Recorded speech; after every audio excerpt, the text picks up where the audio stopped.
시청자 여러분 안녕하십니까? 목요일 아침에 인사드립니다. 마켓 시그널 진행의 정보경입니다. 미국과 이란의 전쟁이 곧 끝날 것이다라는 기대감이 시장에 안도 랠리를 가져왔습니다. 3대 지수가 어제에 이어서 오늘도 일제히 상승 흐름을 이어갔고요. 특히 나스닥이 1% 넘게 오르면서 마감을 했습니다. 오늘도 중동 전쟁을 둘러싼 이슈들 시장에 많았는데요. 우리에게 보내는 시그널까지 바로 확인해 보시죠. 마켓 시그널 본격적으로 출발합니다.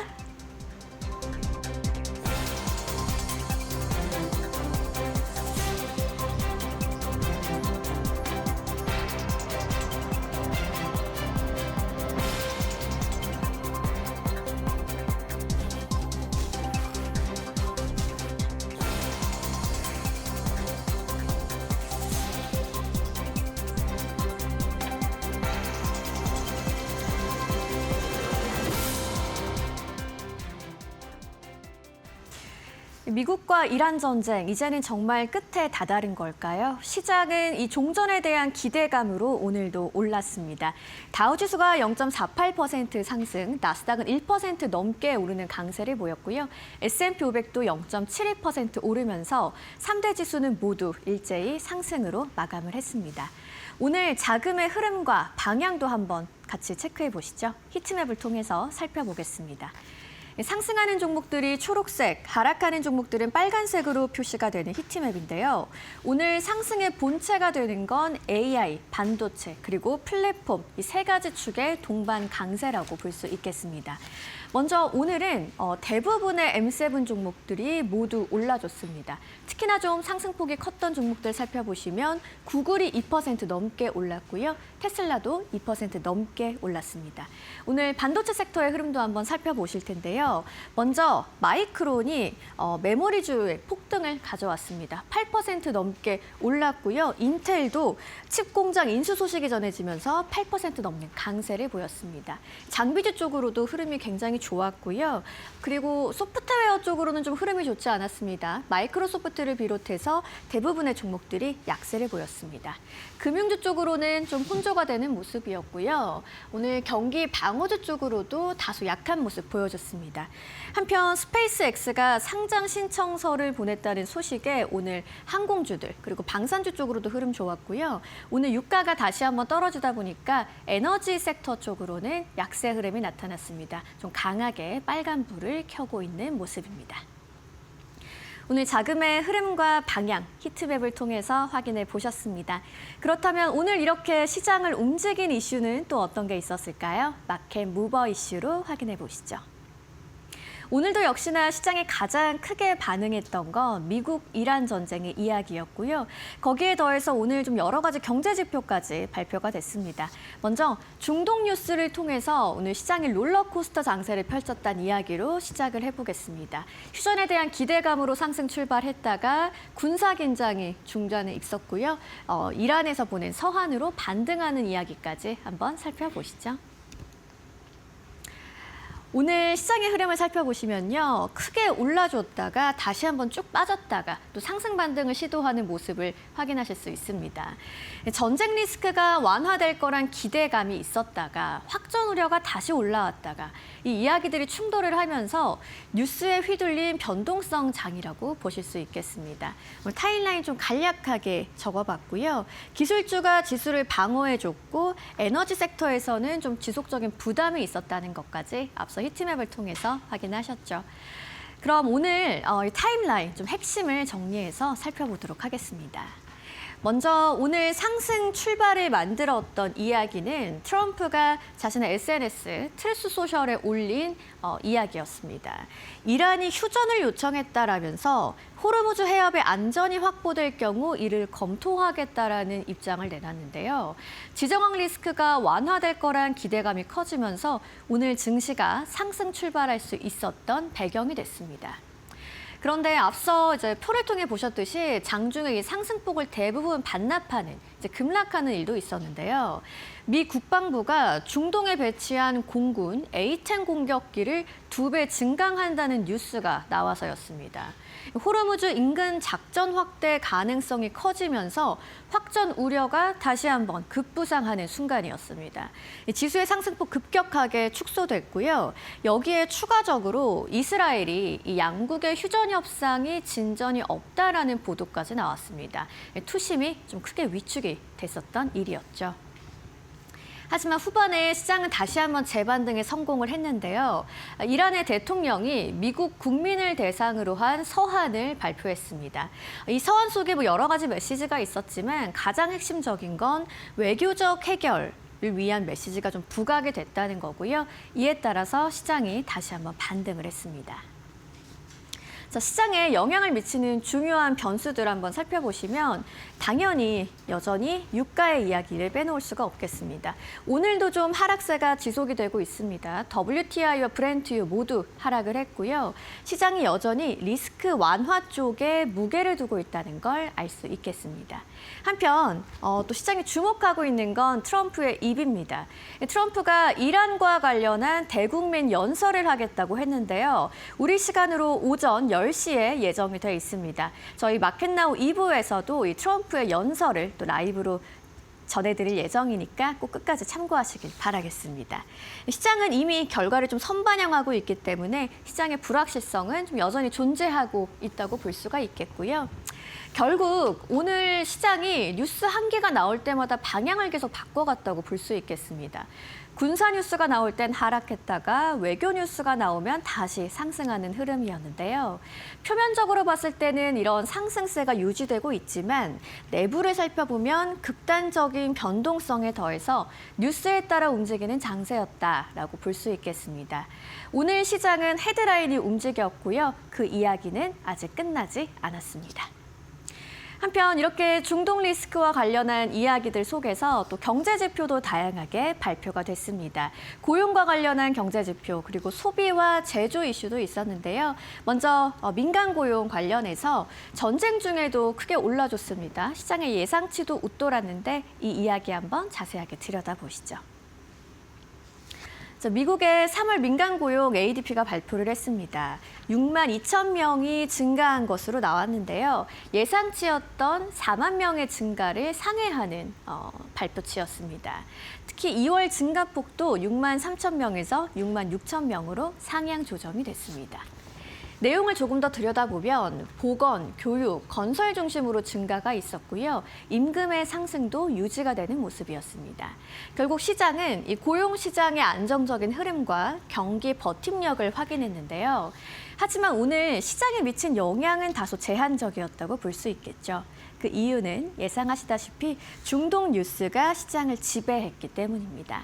결국 고용은 좋았지만 오늘 시장의 주인공은 아니었던 거죠. 이어서 소매 판매 그리고 제조업 PMI도 발표가 됐는데요. 물가 부담이 좀 부각이 되면서 시장의 반응이 좀 제한적이었습니다. 이 내용도 한번 살펴보겠습니다. 먼저 미국의 2월 소매 판매입니다. 발표치가 0.6% 상승으로 전월 대비 나왔는데 예상치였던 0.5% 상승을 상회하는 수치였습니다. 여기서 좀 같이 보실 만한 게 컨트롤 그룹인데요. 음식, 자동차, 건자재, 휘발유 등을 제외해서 실제 소비 흐름을 보여주는 핵심 지표라고 볼 수 있겠습니다. 마찬가지로 전월 대비 0.5% 상승하는 발표치가 시장의 예상치를 상회하는 수치였습니다. 이 지표는 결국 소비가 좀 견조하다라는 걸 보여준다고 볼 수 있겠습니다. 이어서 또 미국에서 주목하고 있는 지표인 제조업 PMI도 같이 나왔는데요. 3월 제조업 PMI를 보시면 52.7로 나왔습니다. 전월 대비해서도 소폭 올랐고요. 시장의 예상치보다도 높게 나왔습니다. 이 PMI는 50을 기준으로 하는데요. 이 50 이상의 지수가 계속 나오고 있으면 확장 국면이 유지되고 있다라고 해석을 할 수가 있겠습니다. 특히나 좀 오늘 핵심적으로 보셔야 되는 포인트는 가격 지수였는데요. 가격 지수가 78.3으로 나왔습니다. 7.8포인트 급등한 수치고요. 2022년 6월 이후 약 3년 만에 최고치로 나왔습니다. 2개월 만에 무려 19포인트가 상승을 했습니다. 기업의 59%가 가격 상승을 체감하고 있다라고 했고요. 물가의 재상승 시그널로 읽히면서 금리의 부담 요인이 되는 지표였습니다. 물가 이렇게 좀 부담 수준으로 나왔지만 오늘 시장은 여기에 집중할 정신이 없었다고 할까요? 중동 뉴스에 집중을 하는 모습이었습니다. 오늘의 마켓 무버 이슈 한번 정리를 해봤고요. 종목별 이야기도 살펴보시죠. 마켓 무버 스탁 조민재 앵커와 만나보겠습니다. 시장을 움직인 마켓 무버 스탁 바로 보겠습니다. 오늘 구글이 2.8% 이상 올리면서 이 나스닥의 상승을 좀 주도했다 이렇게 해석을 해볼 수가 있겠는데요. 이 AI 영상 생성기 비오 쓰시는 분들 많으시죠? 이 비오의 저렴이 버전이라고 할 수 있는 비오 3.1 라이트 버전을 이 구글이 출시를 했습니다. 기존 버전과 속도는 똑같은데 비용은 절반 수준이라고 하는데 굉장히 또 많은 사람들이 이용할 수가 있겠죠. 덕분에 오늘 구글 강한 기대감 안고 움직였고요. 테슬라도 오늘 상승이 강했습니다. 2.5% 이상 움직였는데요.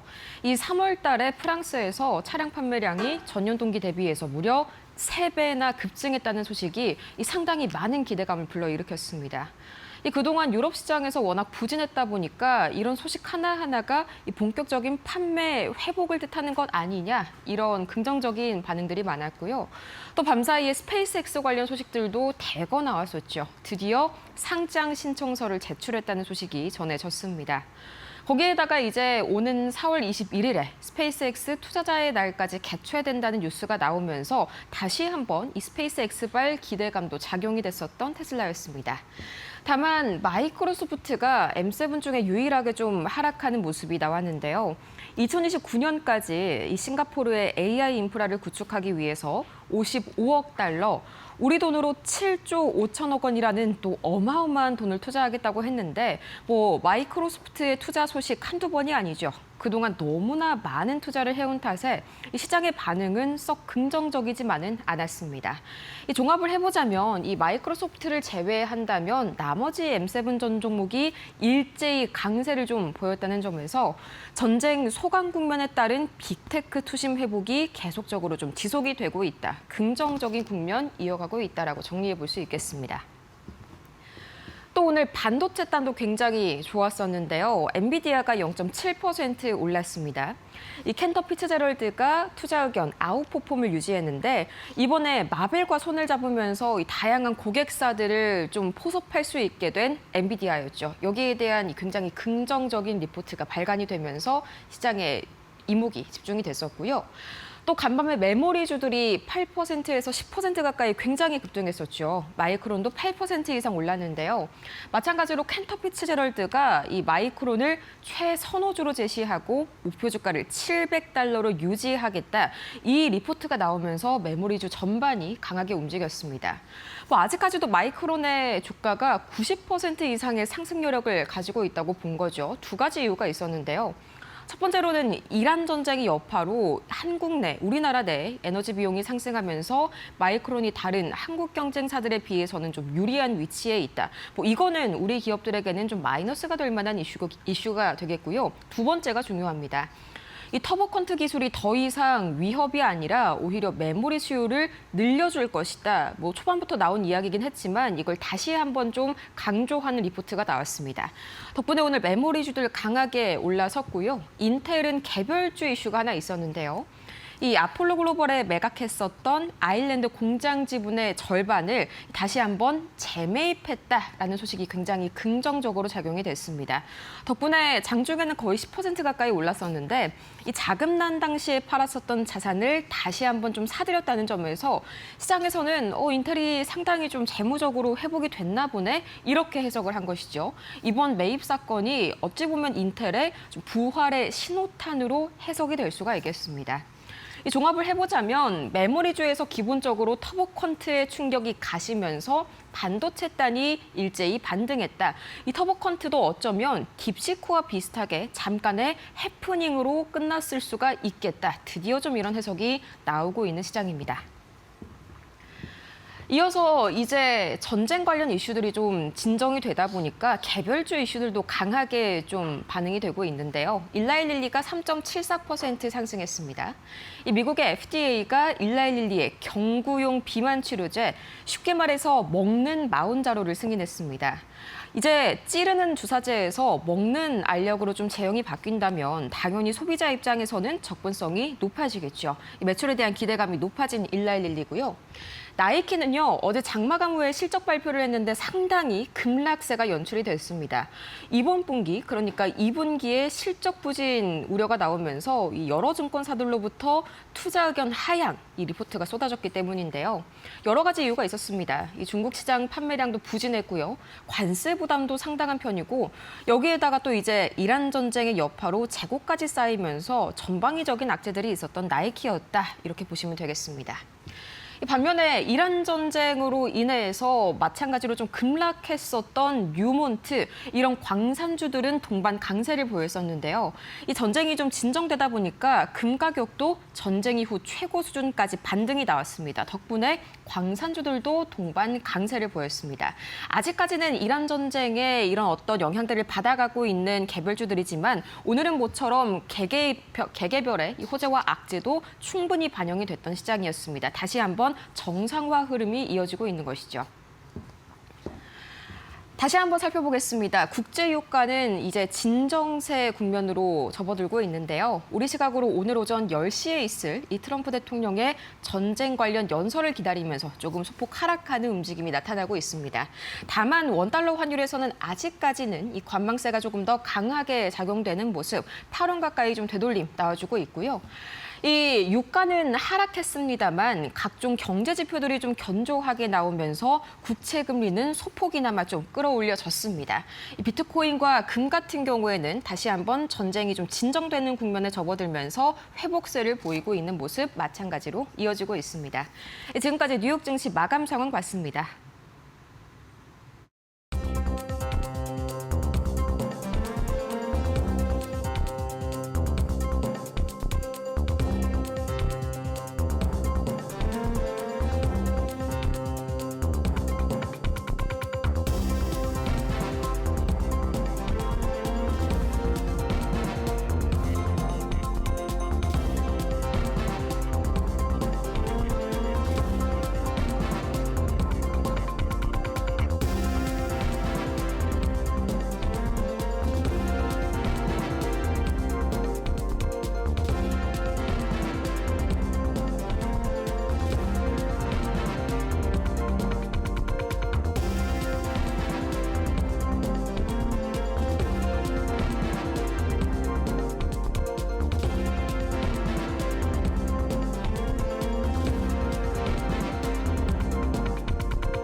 밤사이 뉴욕 증시 이 5가지만큼은 반드시 알아가세요. What's Know 5 출발합니다.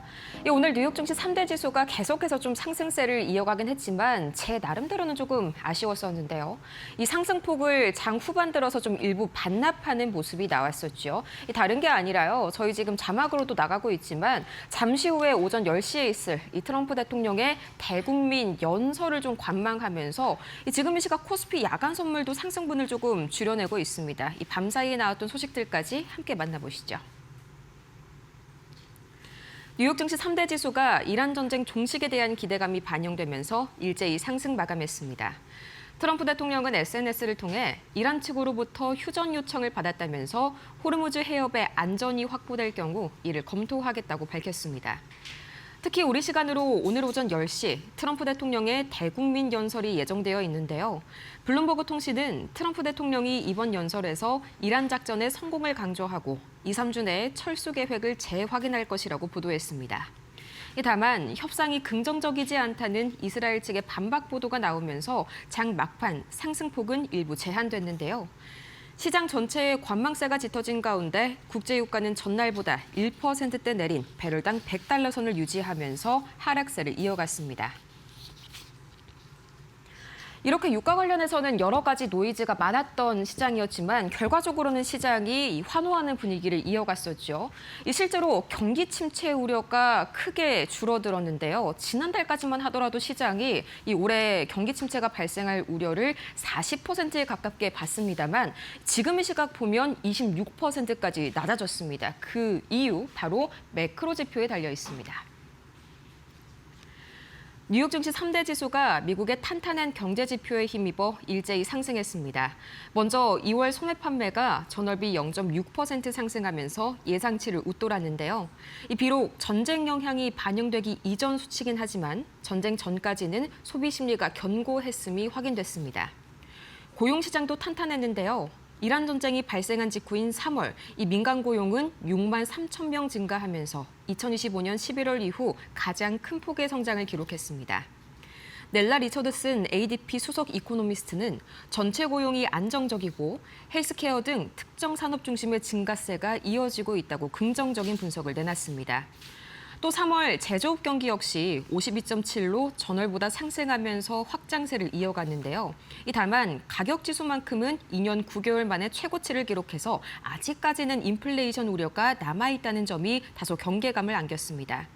하지만 종합적으로 이란 전쟁이 발발한 후 첫 달, 고용과 경기 모두 기대 이상의 성적표를 받아든 시장에 경기 연착륙 기대감이 다시 한번 되살아났습니다. 이번에는 섹터 이슈로 한번 넘어가 볼까요? 요즘 계속해서 주시하고 있는 이 메모리주들 드디어 이 터보컨트발 불안감을 완전히 씻어낼 만한 보고서가 나왔습니다. 이 밤사이에 이 CTA 펀드들의 매수세가 다시 유입됐기도 했고요. 이 보고서가 등장하게 되면서 메모리주들 8%에서 10% 가까이 껑충 반등했습니다. 밤사이 뉴욕 증시에서 메모리 반도체주들이 가파르게 반등하면서 나스닥 상승을 주도했습니다. 현재 시각으로 1일 마이크론 테크놀로지가 11% 넘게 폭등한 것을 비롯해서 웨스턴 디지털과 시게이트, 샌디스크 등 주요 종목들이 8%에서 10% 이상 일제히 급등했는데요. 이번 반등은 캔터 피츠제럴드의 긍정적인 리포트가 도화선이 됐습니다. 캔터 측은 마이크론을 최선호주로 꼽으면서 목표 주가 700달러를 유지했는데요.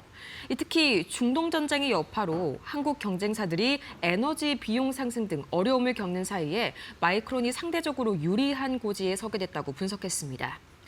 또 구글의 메모리 압축 기술인 터보컨트에 대한 우려도 다시 한번 일축했는데요.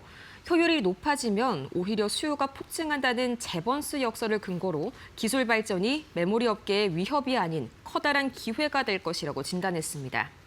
이 AI 수요가 여전히 견고하다는 믿음 속에 메모리 업황이 장기 호황 사이클을 이어갈 것이란 낙관론이 다시 한번 힘을 얻고 있습니다. 비단 메모리주뿐만이 아니라 반도체단 전반이 오늘 굉장히 강한 상승세를 보였었던 하루였죠. 그중에 하나가 바로 인텔의 부활 선언도 큰 역할을 했었는데요. 인텔이 굉장히 좀 자금난을 겪었을 때 팔았었던 아일랜드 공장을 2년 만에 다시 사들이겠다고 얘기하면서 시장이 큰 기대감을 안고 있습니다. 인텔이 아폴로 글로벌 매니지먼트에 넘겼던 아일랜드 반도체 공장 지분을 우리 돈 21조 원에 다시 사들인다고 발표했습니다. 현금 확보를 위해 팔아야 했던 아일랜드 핵심 생산기지의 지분을 2년 만에 재매입하면서 화려한 복귀를 알린 건데요. 이번 결정은 고강도 구조조정을 거친 인텔의 재무 건전성이 회복됐다는 자신감으로 풀이됩니다. 특히 최근 AI 열풍이 학습을 넘어서 실행 단계인 AI 에이전트로 옮겨가게 되면서 인텔의 주력인 CPU의 중요성이 다시 한번 부각되는 상황도 힘을 보탰습니다. 이 같은 부활 신호탄에 시장은 즉각적으로 반응하면서 인텔의 주가가 10% 가까이 폭등했는데요. 이 벼랑 끝에서 살아 돌아온 인텔, 다시 한번 반도체 제국의 위상을 되찾을 수 있을지 주목됩니다. 이 개별주 중에 오늘 테슬라도 상당히 이 껑충 뛰어오르는 모습을 보였었죠. 밤사이에 이 프랑스에서 상당히 판매량이 회복이 됐다라는 소식도 긍정적인 영향을 미쳤고요. 무엇보다 스페이스X 본격적인 이 상장 절차에 돌입했다는 소식이 강하게 작용했습니다. 일론 머스크의 우주기업 스페이스X가 마침내 사상 최대 규모의 상장 절차에 돌입했습니다. 스페이스X는 이번 주 미국 증권거래위원회에 상장을 위한 비밀 서류를 제출한 것으로 알려졌는데요. 예상 기업 가치는 약 2,650조 원, 공모 금액만 750억 달러에 달해서 과거 사우디 아람코의 기록을 압도할 전망입니다. 특히 이번 상장은 나스닥의 전폭적인 규제 완화 속에 진행이 되는데요. IPO는 6월 달로 예정이 되어 있고요. 상장 보름 만에 나스닥100 지수의 편입이 가능해지면서 머스크가 경영권을 완벽히 방어하면서도 막대한 투자 자금을 단숨에 흡수할 수 있게 됐습니다. 해당 소식이 전해지면서 밤사이 뉴욕 증시에서 플래닛랩스와 인투이티브 머신즈가 10% 급등, 에코스타가 5% 급등하는 등 우주항공 및 스페이스X 관련 테마주들이 일제히 강세를 보였습니다. 이란 전쟁도 다소 진정 국면으로 접어들고 있고요. 또 반도체 땅 관련해서 긍정적인 소식도 많았습니다. 다만 기폭제가 될 만한 소식은 오늘 오전 10시 트럼프 대통령의 입에서 비롯되는 만큼 아직까지는 다소 관망세에 휩싸여 있는 시장이네요. 지금까지 머스노우5 살펴봤습니다.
월가에서 보내는 시그널을 확인해보는 시간입니다. 월가 시그널 신일섭 위원님과 함께합니다. 어서 오세요. 네, 안녕하세요. 네, 오늘도 시장 마감 상황 먼저 이야기해볼 텐데요. AI와 반도체 섹터의 강세가 시장을 견인했습니다. 3대 지수 모두 상승을 해줬고 특히나 방산 또 우주항공주 쪽도 강한 초록불을 켰고요. 유가 하락으로 에너지 섹터는 좀 눌리는 모습이었네요. 위원님은 시장 어떻게 보셨어요? 우리나라 증시랑 비슷했네요. 그렇죠? 왜냐 어제 종전 기대감 때문에 우리나라가 급등했는데 그랬죠. 종전 기대감 때문에 반도체가 급등한 것 치고는 방산주는 더 급등했습니다. LIG 넥슨이 상한가에 갔습니다. LIG 넥슨이 사명 변경을 했거든요. 디펜스 앤 에어로스페이스로. 네. 그런 거에 맞춰서 상한가를 가는 기염을 토했는데 미국 증시도 지금 똑같은 흐름이 나타났죠. 반도체가 갔는데 방산도 같이 가는 약간 오묘한 흐름이, 왜냐면 그 며칠간의 흐름은 완전 상반된 흐름이었거든요. 그리고 이란과의 그 전쟁이 일어났던 첫날, 그 전쟁이라고도 할 수가 없죠. 첫날에 이제 하메네이 일가가 폭사당한 그날 방산주 급등하고 나머지들은 폭락하고 우리나라장에서도 완전히 엇갈리는 네. 일이 일어났잖아요. 한화 에어로스페이스를 비롯하여 거의 상한가 수준 가고 SK 하이닉스 삼성전자는 거의 하한가 수준을 갔단 말이에요. 그 뒤로도 몇 번 주고받았는데 어제는 그 흐름이 그냥 일치했거든요. 그래서 지금 이거를 어떻게 받아들여야 되나. 네. 뭐 방산주의 미래와 그리고 반도체주 회복이 같이 일어난 것인가. 어제 지금 미국도 이런 상황이 지금 펼쳐졌고, 그리고 지금 혁명수비대가 여기를 공격한다고 지금 선언을 했거든요. 네. 그렇죠? 지금 마이크로소프트와 뭐 구글 이런 회사들의 인공지능이 우리를 괴롭혔기 때문에 타겟으로 삼는다고 해서, 왜냐하면 정당하다고 지금 얘기를 했거든요. 민간 기업인데 우리를 공격하는 데 쓰였기 때문에 우리가 공격해도 된다고 지금 시일을 정해놨습니다. 네. 자, 그렇기 때문에 빅테크 기업에 대한 공격이 이루어지기 직전인데 그 민간 대학교도 공격한다고 했어요. 뉴욕 대학교나 이런 그 대학교들의 네. 분교가 중동에 다 분교가 엄청나게 많이 있답니다. 그 분교, 그다음에 마이크로소프트를 비롯해 빅테크 기업들의 본사 말고 지점들 있죠. 네. 전부 다 공격한다고 했거든요, 지금. 그래서 지금 그거와 트럼프 대통령의 발표가 지금 어떻게 진행이 될지 그 불확실성이 남아 있는데 네. 일단은 주가는 일단 환호를 하면서 급등을 했고요. 미국 경제 지표도 다 좋았죠. 네. 사실 그래서 저는 이런 지점에서 트럼프의 진정성을 저는 생각을 하거든요, 솔직히. 왜냐면 트럼프 그냥 솔직히 말해서 평탄하게 지지율 유지하고 가만히 있으면 지금 주가 지수 S&P 7,000하고 다우지수 5만 돌파하는 상황이었거든요. 근데 굳이 이렇게 일으킬 필요가 없잖아요. 네. 가만히 있으면은 자기가 노벨 저기도 받고 노벨상도 이제 받고 이럴 텐데 왜 이런 걸 일으켰을까?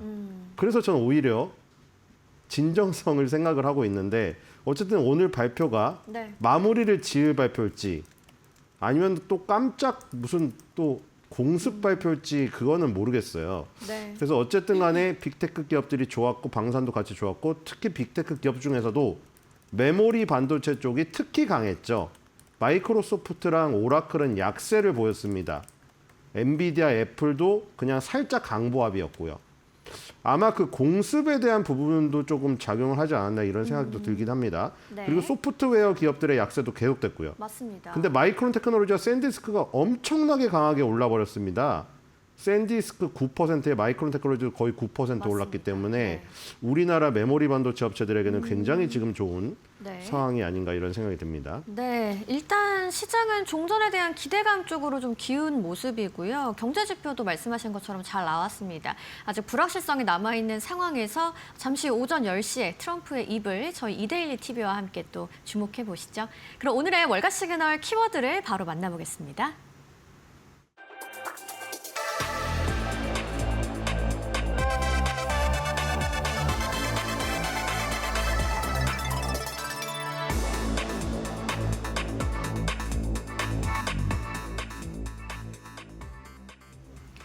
AI 메모리가 끝났다라는 이야기가 과장됐다는 월가의 분석이 잇따르고 있습니다.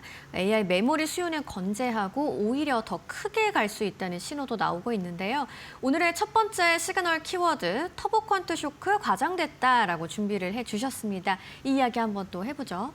네, 지금 인공지능 신에 두 가지 약자가 있었잖아요. 아까 말한 그 전쟁 변수.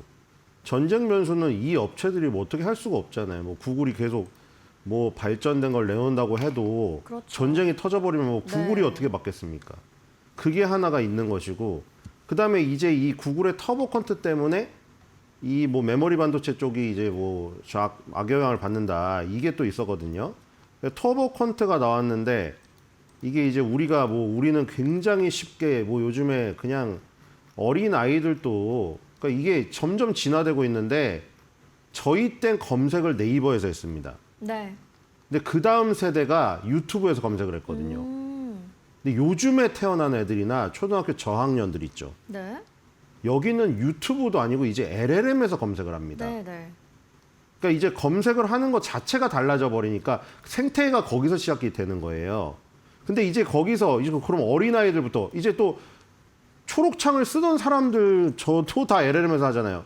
그러니까 굉장히 쉽게 질문답을 하는 것 같은데 그 굉장히 쉽게 우리는 막 질문답을 던지잖아요. 너무 쉬우니까 어느 순간에 들어가도 챗GPT나 제미나이나 뭐 클로드한테 아무 때나 뭐 해도 막 영상 막 주고 뭐 자료 주니까 근데 그 쉽게 막 던지는 것들이 있잖아요. 네. 친구한테 하는 것보다 대화를 더 많이 하잖아요.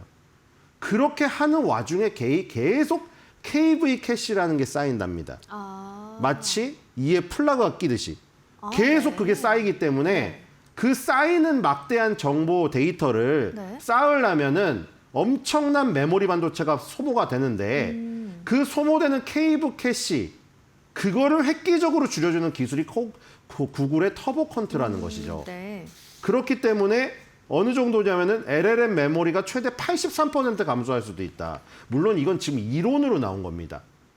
그래서 83% 정도 감소해 버리니까 그러면 메모리의 수요가 급감하는 거 아니냐 하는 우려가 있었는데 이제 이게 과장된 플런지라는 지적이 있었다. 플런지가 뭐냐? 그 다이빙 선수들은 워낙에 이제 프로 선수들이기 때문에 바로 막 뛰어들잖아요. 우리가 그 영상을 보면서 어떻게 생각합니까? 나는 저기 1m 바로 앞에도 못 뛰어나는데 쟤는 뭐 10m짜리 어떻게 저걸 뛰어드는 거야? 망설임 없이 뛰어들죠. 네. 플런지가 그런 겁니다. 망설임 없이 뛰어드는 추락의 모습이었어요.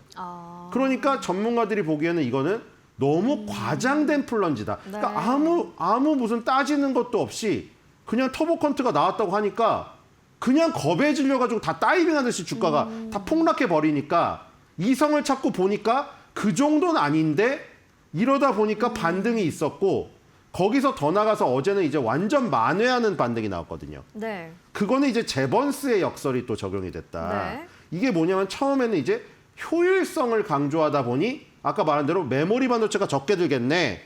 이랬는데 이성을 자꾸 생각을 해보니까 효율성을 증대시키다 보니까 메모리 반도체가 적게 필요한 것까지는 알겠는데 거기서 논리를 더 확대해 보면 그러면 사용량이 더 증대되는 거 아니야? 그럼 또 좋은 거잖아. 여기까지 되니까 이제 처음에 저기 전개됐던 논리가 깨진 거죠. 그래서 이제 어떻게 됐느냐? 오프라인으로. 그러니까 지금 온디바이스 AI가 나오고 있잖아요. 갤럭시라든가 아이폰에 AI가 탑재되어 나오는데 인터넷 연결이 안 된 상태에서도 AI를 이용할 수가 있다는 거죠. 그래서 오프라인 AI인데 이 오프라인에서도 AI가 구동 가능하게 되면은 AI 씬에 대한 이 부분이 더 확장된다는 거죠, 영역이. 그럼 메모리 반도체가 오히려 더 쓰인다는 거죠. 그러니까 지금 이렇게 돼버리니까 야, 처음에 우리가 너무 플런지처럼 떨어뜨렸다. 과도하게 떨어졌고 오히려 이 과도하게 떨어진 부분만 만회하는 게 아니라 더 그 이상으로 갈 수 있는 오히려 이 모멘텀이었네. 구글의 터보 컨트롤한 게 위협이 아니라 오히려 인공지능을 확대하는 재료였구나. 이렇게 지금 시장에 먹히면서 마이크론 테크놀로지랑 샌디스크는 오히려 그 전 이상을 거의 회복하는 수준까지 네. 지금 갔습니다. 그러니까 지금 뭐만 해결되면은 더 아예 신고가를 가버리냐? 역사상. 외부 변수만 없어지면 이제 역사상 신고가를 가는 거죠. 네. 왜냐면 지금 구글 터보 퀀트에 대한 이 불안감은 이미 해소가 됐고요. 외부 변수만 없어지면은 마이크론 테크놀로지랑 샌디스크는 그 전에 기록했던 역사상 신고가 고점을 노려볼 수 있는 수준까지 지금 갈 수가 있다. 네. 이런 생각이 듭니다. 네, 말씀을 좀 정리를 해보면 터보컨트 발표 이후에 좀 초기 패닉셀이 있었는데요. 이에 대해서 너무 과장돼 있다라는 전문가들의 분석이 연이어 나왔습니다. 그리고 메모리 수요 증가를 전망하는 제번스의 역설도 핵심 근거가 되고 있고 이제 요즘의 핵심 외부 변수까지 없어진다면 마이크론 역사적 신고가까지도 기대가 된다라고 얘기를 해주셨습니다. 간밤에 마이크론이 앞서 살펴본 것처럼 9% 가까이 올랐는데 눈송이 분석 또 차트 흐름까지 좀 다양한 자료 보면서 이야기해보죠. 네, 마이크론 테크놀로지는 사실 된서리를 너무 타이밍이 좋게라고 표현하면 마이크론 테크놀로지는 굉장히 안 좋게 타이밍이 정해졌죠. 왜냐하면 실적 발표를 좋게 했는데 하필이면 거기서 미국의 이란 침공 플러스 터보컨트까지 저기 나오면서 네. 그냥 이 어떤 좋은 실적을 주가에 반영할 수 하지도 못하고 그냥 저기서 밀려버린 거죠. 뒤에서 누가 몰래 밀어버린 거예요. 여름 휴가 갔을 때 뒤에서 수영장에서 민 것처럼. 네. 난 아무것도 모르고 그냥 떨어져 버린 거예요. 지금 영문도 모르고. 자, 지금 일단 완벽한 거의 원형에 가까운 지금 모습을 보여주고 있고요. 자, 그리고 이제 저 다이빙한 저 장면이죠. 역사적 신고가를 간 다음에 지금 이 450달러를 돌파한 게 2026년도 초반에 그 가격마저 돌파한 역사상 신고가를 찍었습니다. 거기서 갑자기 급전 직하를 했거든요. 그리고 그 급전 직하를 한 게 지금 51선을 계속 타고 오던 게 작년 8월 달부터 이어지고 있었는데 그 어떤 저기가 깨졌습니다. 그 확률이 깨졌고요. 그 다음에 이제 다시 올라가려고 하니까 51선과 400달러 거기가 딱 걸쳐져 있는 모습이고 네. 실적이 뭐 엄청나게 좋게 나왔죠. 지금 그렇네요. 저런 거의 지금 저거 뭡니까? X게임에서 보드 위로 올라가는 그 그림이 아니에요? 너무 가파르게 올라가고 있거든요. 네. 지금 17개 분기 중에 13개 분기 매출 어닝 서프라이즈인데 지금 3월 19일 날 나온 실적이 정말 말도 안 되게 나온 겁니다. 지금 매출액이 19.1 빌리언 달러인데 23.86 빌리언 달러 나왔거든요. 매출액 어닝 서프라이즈가 무려 24.41입니다. 자, 그리고 EPS 주당 순이익은 8.60달러 예상했는데 12.20 무려 41.86% 이 증권가 컨센서스를 40% 이상 상회를 했어요. 슈퍼 어닝 서프라이즈를 기록하고도 네. 정말 어떻게 보면 재수없게 이 타이밍이 걸린 거죠. 그게 마이크론 테크놀로지가 다음 분기 실적도 이런 식으로 지금 예상이 되고 있는데 지금 외부 변수에다가 터보 퀀트 저것 때문에 빠진 거라면은 이 빠진 거 지금 이 빠진 부분 때문에 악재 때문에 못 오른 부분까지 합쳐져 가지고 네. 그 이상을 올라야 되는 게 아닌가. 그 삼성전자, SK 하이닉스도 결국 똑같이 적용되는 게 아닌가 이런 생각이 네. 듭니다. 지금 20만 닉스, 100만 전자, 100만 닉스 아니구나 100만 닉스죠. 20만 전자 기록을 했다가 그냥 깨져버렸잖아요. 네. 속절없이. 근데 만약에 이 모든 변수가 해결되고 나면 그 전 이상을 가야지 정상이다. 이런 생각이 듭니다. 증권가에서도 뭐 추가 상승률을 굉장히 크게 보고 있네요. 네, 이미 533.40달러니까요. 이 지금으로부터도 45% 업사이드가 있고요. 28개 의견 중에 26개 바이의 스트롱 바이 의견입니다. 그러니까 지금 메모리 반도체에 대한 확신은 증권가에서 너무 확실해요. 근데 지금 이게 단기 변수라는 생각이 듭니다. 왜냐하면 이런 컨센서스에 대한 조정이 전혀 이루어지지 않고 있기 때문에 이런 외부 변수, 그리고 구글 터보 퀀트 네. 이런 거는 약간 단기 변수로 생각하고 있는 게 아닌가 이런 생각이 듭니다. 네, 터보 퀀트 이슈도 좀 단기적인 이슈로 볼 수 있고 중동 리스크까지 해결이 된다면 얼마나 더 올라갈 수 있을지 좀 기대가 되는데 700달러짜리도 하나 있습니다. 아, 그랬습니까? 네. 자, 우리 시장에서는 어떤 종목이 시그널을 받을지 궁금했었고요. 한미 반도체를 준비를 해주셨네요. 네, 한미 반도체가 삼성전자에게도 납품하고 싶은데 네. 삼성전자는 자회사 세메스한테 장비를 쓰고 있어서 맞춤형 장비를 못 맞춰주고 있거든요. 그래서 삼성전자가 처음에 못 갈 때 그런 얘기도 있었거든요. 뭐 요즘엔 잘 가니까 그런 얘기 안 나오고 원래 잘 못 나가면은 뭔가 다 얘기가 나오기 마련이에요. 잘 나가는 집안에는 아무도 토를 달지 않아요. 트럼프도 지금 그 전쟁 안 일으켜봤어 봐요. 칭송만 하겠죠. 지금 여기도 똑같거든요. 한미 반도체 지금 삼성전자가 잘 나가니까 그 얘기를 안 하지. 예전에 삼성전자 주가 안 나갈 때 한미 반도체 장비 안 써서 그런 거 아니냐. 그 얘기 많이 있었어요. SK 하이닉스는 TC본도 잘 쓰고 있는데 왜 삼성전자는 TC본도 안 써? 그 TC본도의 기술력 때문에 혹시 HBM 경쟁에서 뒤진 거 아니냐고 이 얘기 나왔거든요. 네. 근데 지금 마이크론 테크놀로지에게도 맞춤 장비를 제공하고 있는 게 한미 반도체거든요. 그러니까 TC본더를 제공을 하는데 네. 커스터마이징해서 제공을 해요. 이름도 다 달라요. 마이크론 테크놀로지 용 장비랑 SK 하이닉스 용 장비랑 다 각자의 이름을 예쁘게 붙여가지고 약간 그리스 로마 신화에 나오는 그런 이름들을 붙여가지고 네. 제공을 해줍니다. 그러니까 마이크론 테크놀로지나 지금 SK 하이닉스는 다 HBM 만들 때 TC 본더를 그러니까 그 구멍을 뚫어가지고 이어주는 장비거든요. TC 본더가 그러니까 그 와이셔츠를 한 장 한 장 다리는 다림이라고 생각하면 돼요. TC 본더가. 네. 그래서 그 다리미 장비를 둘 다 마이크론 테크놀로지, SK 하이닉스 다 한미 반도체 걸 쓰고 있다. 삼성전자도 쓰고 싶을 거예요. 근데 자회사 세메스가 있으니까 못 쓰는 거죠.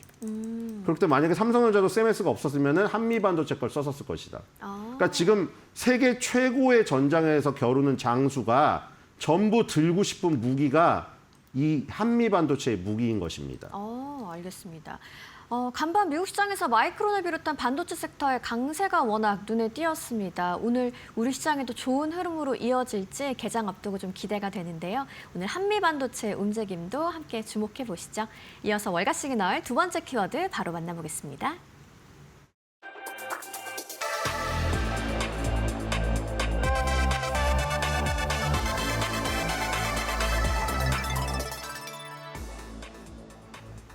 이미 주가가 100% 가까이 올랐는데 월가는 여기서 더 간다고 합니다. 항공과 방산의 수요 폭발에서 그 이유를 찾아볼 수 있는데요. 하우멧의 목표가 제프리스가 상향을 하면서 수요의 퍼펙트 스톰이다라는 표현까지도 썼습니다. 이 이야기도 한번 자세하게 나눠볼까요? 네, 요즘에는 진짜 이름도 잘 지어야 돼요. 그 뭐 성심당 잘 나가니까 성심당 베껴서 만들잖아요. 그랑 똑같은데 LI 네. 넥슨도 지금 에어로스페이스 딱 갖다 붙였잖아요. 물론 LI 넥슨이 빈 깡통인데 붙였다는 게 아니라 잘 나가잖아요. 네네. 사면까지 에어로스페이스 갖다 붙였잖아요. 오늘 이것도 하우멧 에어로스페이스인데 주가가 너무 잘 나가요 지금. 100% 계속해서 가까이 그러니까 올랐대요. 매달 네. 거의 매달 양봉이에요. 주가 차트 보시면은 지금 이게 항공 우주 수요가 강력하다. 여기다가 지금 보시면은 이제 곧 저기 아르테미스 프로젝트 4명 유인 떠나죠 지금 달나라로. 네네. 그 다음에 스페이스X 상장, 네. 지금 비공개로 이미 넣었다는 얘기 나왔죠. 네. 보도 나왔죠. 이런 것 때문에 강력한 항공우주 수요 이게 더 부각이 될 가능성이 있고요. 그 다음에 방산 수요도 견고하다.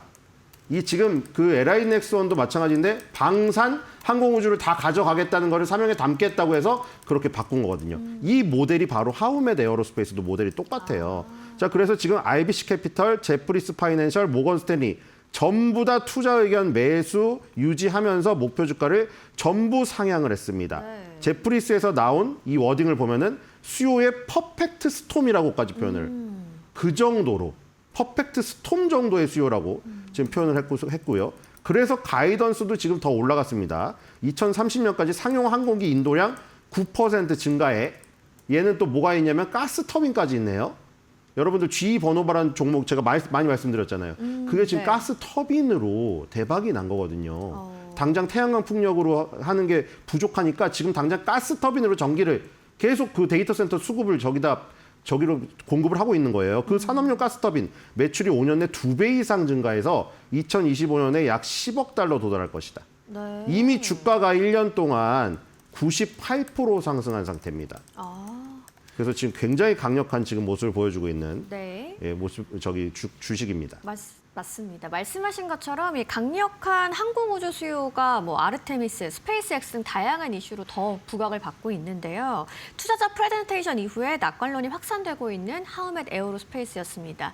항공우주 섹터라고 한다면 우리 시장에서는 역시나 좀 한국 항공우주가 떠오르네요. 네, 뭐 LI 넥스원이 너무 강하게 올랐지만 어제 한화 에어로스페이스나 한국 항공우주도 15% 이상을 올랐어요. 그래서 한국 항공우주가 지금 이 하우멧 에어로스페이스랑 비슷하잖아요. 방산에서 뭐가 나왔죠, 드디어? KF-21 보라매. 우리나라 최초의 국산 전투기 드디어 나왔잖아요. 그리고 한국 항공우주도 원래 이 지금 우주 항공 쪽에 저기 있는 회사잖아요. 맥이. 네. 물론 민간 체계 종합 기업을 하나 에어로스페이스에 뺏겼죠. 그래서 자존심이 조금 상했지만 그렇다고 하나 에어로스페이스가 모든 걸 맡는 건 아닙니다. 우리나라가 앞으로 발사체를 위성 발사체를 쏘아 올릴 때 하나 에어로스페이스, 한국항공우주, 하나 시스템, 뭐 우리나라의 이 내노라는 방산 기업들 있죠. 네. 이 모든 기업들의 힘이 다 뭉쳐야 제대로 된 발사체를 올릴 수가 있습니다. 이제 한국항공우주연구원, 우리나라의 나사로 불리는 거기에서 민간으로 넘겨주는 추세이기 때문에 저기도 마찬가지죠. 앨런 머스크의 스페이스X로 많이 이전했잖아요. 우리나라도 그게 지금 똑같이 진행되고 있는 상황입니다. 그래서 우리나라의 방산업체들은 앞으로 항공우주 수요도 굉장히 폭발할 가능성이 크다. 네. 이렇게 보시면 될 것 같아서 한국 항공우주도 관심을 가져야겠죠. 네. 항공과 방산주들의 랠리가 이어진 간밤 미국 시장이었고요. 우리 시장에서도 항공우주 수요 좀 폭발적으로 증가하지 않을까 기대도 해보겠습니다. 오늘 한국항공우주를 시그널 종목으로 이야기 나눠봤습니다. 오늘도 신일섭 위원님과 함께했습니다. 좋은 말씀 고맙습니다.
외신에서 주목하는 국내 기업과 이슈에 대해 살펴봅니다. 숨겨져 있는 투자 정보 드리는 히든 글로벌 시간. 오늘도 조호진 대표와 함께합니다. 어서 오세요. 예, 안녕하세요. 네, 오늘은 또 어떤 인사이트 가져오셨을까요? 예, 그 로이터에서 최근에 우리나라 반도체 종목이 급락을 했는데 그 중에 네. 하나가 이제 헬륨 때문입니다. 그래서 헬륨에 대해서 이제 재고가 지금 자막에 보신 대로 최소 6개월까지만 있다라는 보도를 했습니다. 이 부분에 대해서 좀 자세히 좀 설명드리려고 합니다. 네, 이 로이터 통신의 보도를 좀 가지고 오셨는데 우선은 그동안 반도체가 참 출렁했었던 게 사실상 이 헬륨 공급이 어떻게 될 것이냐 이 문제로 많이 출렁했잖아요. 얼마나 헬륨이 반도체 제조에 큰 영향을 미치길래 이렇게까지 여파가 큰지 궁금하네요. 예. 처음에 이란 전쟁 때문에 시장이 급락을 했을 때 반도체랑 무관하지 않느냐. 우리의 생산한 반도체 대부분은 이제 저쪽으로 서쪽으로 넘어가는데 이란 전쟁은 우리나라에서 동쪽에 있으니까 제가 우리나라에는 서쪽에 있고 반도체는 북미 시장에 가면 동쪽으로 하니까 무관하다 이런 전망도 있었습니다. 그래서 처음에는 전쟁이 발발해도 SK하이닉스나 삼성전자 주가는 큰 영향이 없었는데 한 이틀쯤 지나니까 지금 오늘 말씀드린 헬륨 때문에 사실은 실제로 그렇지 않다. 전쟁 때문에 우리나라 반도체 생산에 차질이 빚어진다라는 얘기가 나오면서 갑자기 급락을 했죠. 물론 이제 급락한 것도 좀 과도한 급락이라 보여집니다. 왜냐하면 SK하이닉스나 삼성전자 입장에서는 헬륨을 한 주, 두 주치 그런 분량 갖고 있지는 않을 것이고 그런 점에서는 너무 과도한 반응이긴 한데 그럼에도 불구하고 이란 전쟁에 반도체 생산에도 영향을 미치는 거라는 걸 알려지면서 얼마나만큼 헬륨을 제공했는지가 초미의 관심사였습니다. 그런데 이제 오늘 말씀드린 대로 로이터는 6월 달까지, 올해 6월 달까지, 그러니까 정부에서 상반기라고 얘기하는 것은 크게 틀린 건 아니지만 6월 달까지 얘기하면서 그렇다 얼마 남지 않았어요. 올해 4월 이제 오늘 벌써 2일이니까 한 2달치밖에 없으면 야 큰일 아니냐 이런 또 전망도 있긴 합니다. 네, 호르무즈 해협이 봉쇄되면서 이제 헬륨 반입이 어려워질 것이다 이런 긴장감이 아직까지 좀 시장을 누르고 있는데 정확하게 중동 어느 국가에서 헬륨을 가져오는 건가요? 예. 중동에서 전쟁이 발발했으니까 호르무즈 해협이 봉쇄되면 일단 원유가 이제 들어오는데 차질이 생긴다는 것을 인지를 하고 있는데 그러면 모든 중동 국가에서 원유를 갖다 생산하다 보니까 우리도 원유를 가져다 보니까 해당 중동 국가 모두에서 이제 헬륨 생산에서 차질이 빚어진 것이냐라는 의문점을 달 수 있는데 그건 아니고요.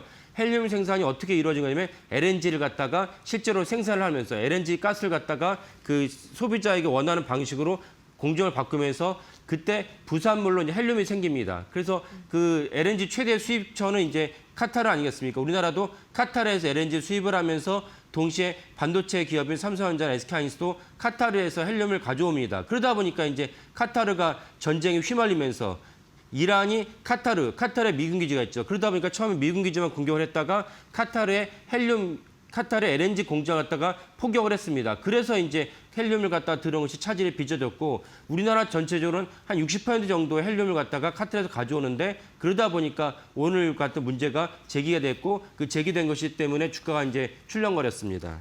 네, 사실 이 반도체 제조에 헬륨이 필요한 거를 이번 이란 전쟁으로 아신 분들도 많더라고요. 정확하게 어떤 역할을 하는 건가요, 헬륨이? 예. 아니 반도체에 왜 헬륨이 필요하냐라는 의문점을 달 수 있는데요. 헬륨을 갖다 가스를 가져다 오면 헬륨 가스를 냉각시키고 냉각시킨 그 가스는 엄청나게 저온이죠. 그러다 보니까 반도체 사실은 모든 반도체의 최고의 지금 난점이자 해결책은 무엇이냐? 열 발생을 어떻게 흡수할 것이냐입니다. 열 발생 흡수할 때 지금은 예전에 이제 공냉식, 그러니까 밖에 내놨을 때 이제 거기에 대해서 자연스럽게 노출시키면서 열을 흡수하는 게 있고 순행식이 있고 또 어떤 경우는 이제 기름 같은 것을 넣어서 그 열을 갖다 흡수하기도 합니다. 근데 헬륨을 갖다가 워낙 헬륨의 저온이다 보니까 헬륨의 저온가스를 풀어놓으면은 그에 따라서 이제 반도체 공정에 생긴 열을 갖다가 흡수할 수 있는 열을 갖다가 낮추는 역할도 하고 두 번째도 어떤 게 있느냐 그 모든 것이 다 그렇지만 공기 중에 내놨을 때 산소가 해당 물질과 이제 접촉을 하게 되면 해당 물질을 갖다 산화시키죠. 산화시키면 사실은 해당 물질이 쓸모없게 된 경우가 종종 생깁니다. 우리 금속 같은 경우는 부식이 되는 것이고 그래서 이런 웨이퍼에서도 그 산소를 갖다가 웨이퍼를 갖다 차단해야 될 필요가 있는데 헬륨 가스를 집어넣으면은 그 산소와 웨이퍼를 갖다 차단하는 그런 역할을 완충제 역할을 합니다. 그래서 그때 또 헬륨이 또 웨이퍼의 부식, 웨이퍼의 오염을 막는 그런 역할도 합니다. 그런 역할을 하기 위해서 헬륨이 필요하다는 것을 이번에도 알려졌는데 그러면 반도체 생산에서 헬륨이 중요한 것이 아니냐, 헬륨이 필수가 아니냐라고 생각될 수 있고 맞습니다. 그래서 헬륨이 필요한 것입니다. 그래서 헬륨이 없어지면은 실제로 반도체 생산에 좀 어려움이 있다라고 볼 수가 있겠습니다.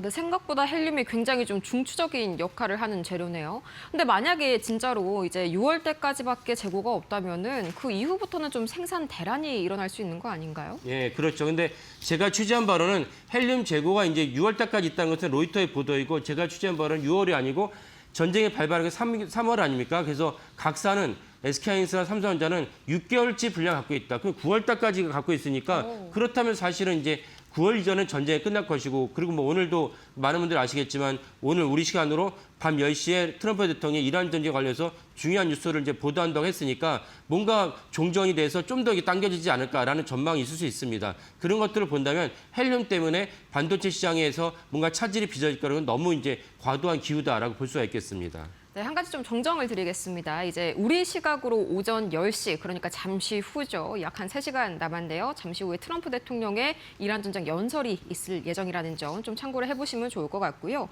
그럼 이 반도체가 사실 이제 이 코스피를 떠받치고 있는 기둥인데 이런 공급망에 대한 그런 우려감이 아직까지는 좀 부실한 편이네요. 예, 그렇죠. 그러니까 사실 뭐 하나를 갖다 반도체 생산하려면 또 IDM이라 해서 종합 반도체에서 그러니까 SK하이닉스, 삼성전자 같은 경우는 그 반도체 공정이 10,000가지 정도 됩니다. 10,000가지 중에서 하나만 차질이 생겨도 사실 생산할 수 없는 거죠.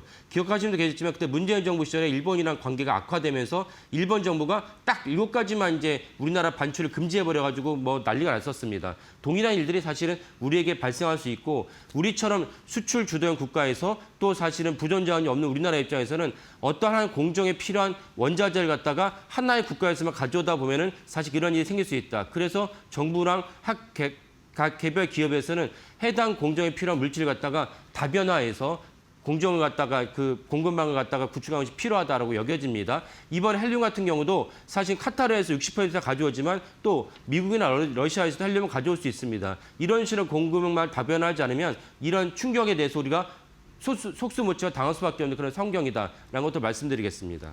네, 여기에도 밤사이에 이 메모리주들이 8%에서 10% 가까이 굉장히 또 크게 급반등을 보였었더라고요. 이게 뭐 정확하게 어떤 특별한 이슈가 있었는지 구글 터보컨트 여파는 좀 완전히 소강된 걸로 해석해도 괜찮을지 궁금하네요. 예, 저희 코너에서 제가 말씀드렸지만 터보컨트는 좀 과대 포장된 것이 있다. 왜냐하면 패러미터랑 반점이었을 때 터보컨트는 그 우리가 최근에 가장 잘 알려진 성능이 좋은 챗GPT-4나 클로드 3가 아닌 그거보다 한 10,000분의 1이나 100,000분의 1 정도 낮은 어떤 서비스를 갖고 실험했기 때문에 이것이 최고의 성능에서 제대로 6분의 1 가격으로 줄어든지를 알 수가 없다라고 제가 말씀을 드렸습니다. 그런 맥락에서 터보컨트 너무 과도했고 이미 지난주 금요일 날 해당 메모리 주가가 올라갔기 때문에 미국 시장에서 이미 소멸됐는데 우리나라 시장 몇몇 언론을 보니까 터보컨트 영향이 있다고 잘못 쓰고 있습니다. 그 부분을 이해하시면 되겠고 오늘 또 마이크론 주가가 올라갔는데 마이크론 주가가 올라간 것은 전체적으로 미국 시장에서도 메모리 수요가 왜 줄어? 안 줄고 여전히 잘 나가고 있잖아. 가격이 올라가고 있거든요. 제가 그 노무라 증권의 보고서도 말씀드렸지만 이런 것들이 제대로 인식하면서 마이크론 테크놀로지 주가가 올라가고 또 종전에 대한 분위기가 점점 확산되면서 주가가 올라갔지만 오늘 우리 시간으로 오전 10시에 트럼프 대통령이 무엇이 발표하는지 좀 눈여겨보시면서 실제로 종전으로 가다에 잡힌지도 좀 주목할 필요는 있겠습니다. 네, 밤사이 마이크론이 8% 이상 급등했습니다. 이 기본적으로 메모리주들 다시 한번 달릴 준비는 된 것 같은데 환경이 받쳐줘야겠죠. 오늘 오전 10시 또 저희 마켓나우 2부에서 자세한 이 트럼프 대통령의 연설 라이브 함께 하실 수 있으니까요. 계속적으로 관련 이슈들 체크를 해보시면 좋을 것 같네요.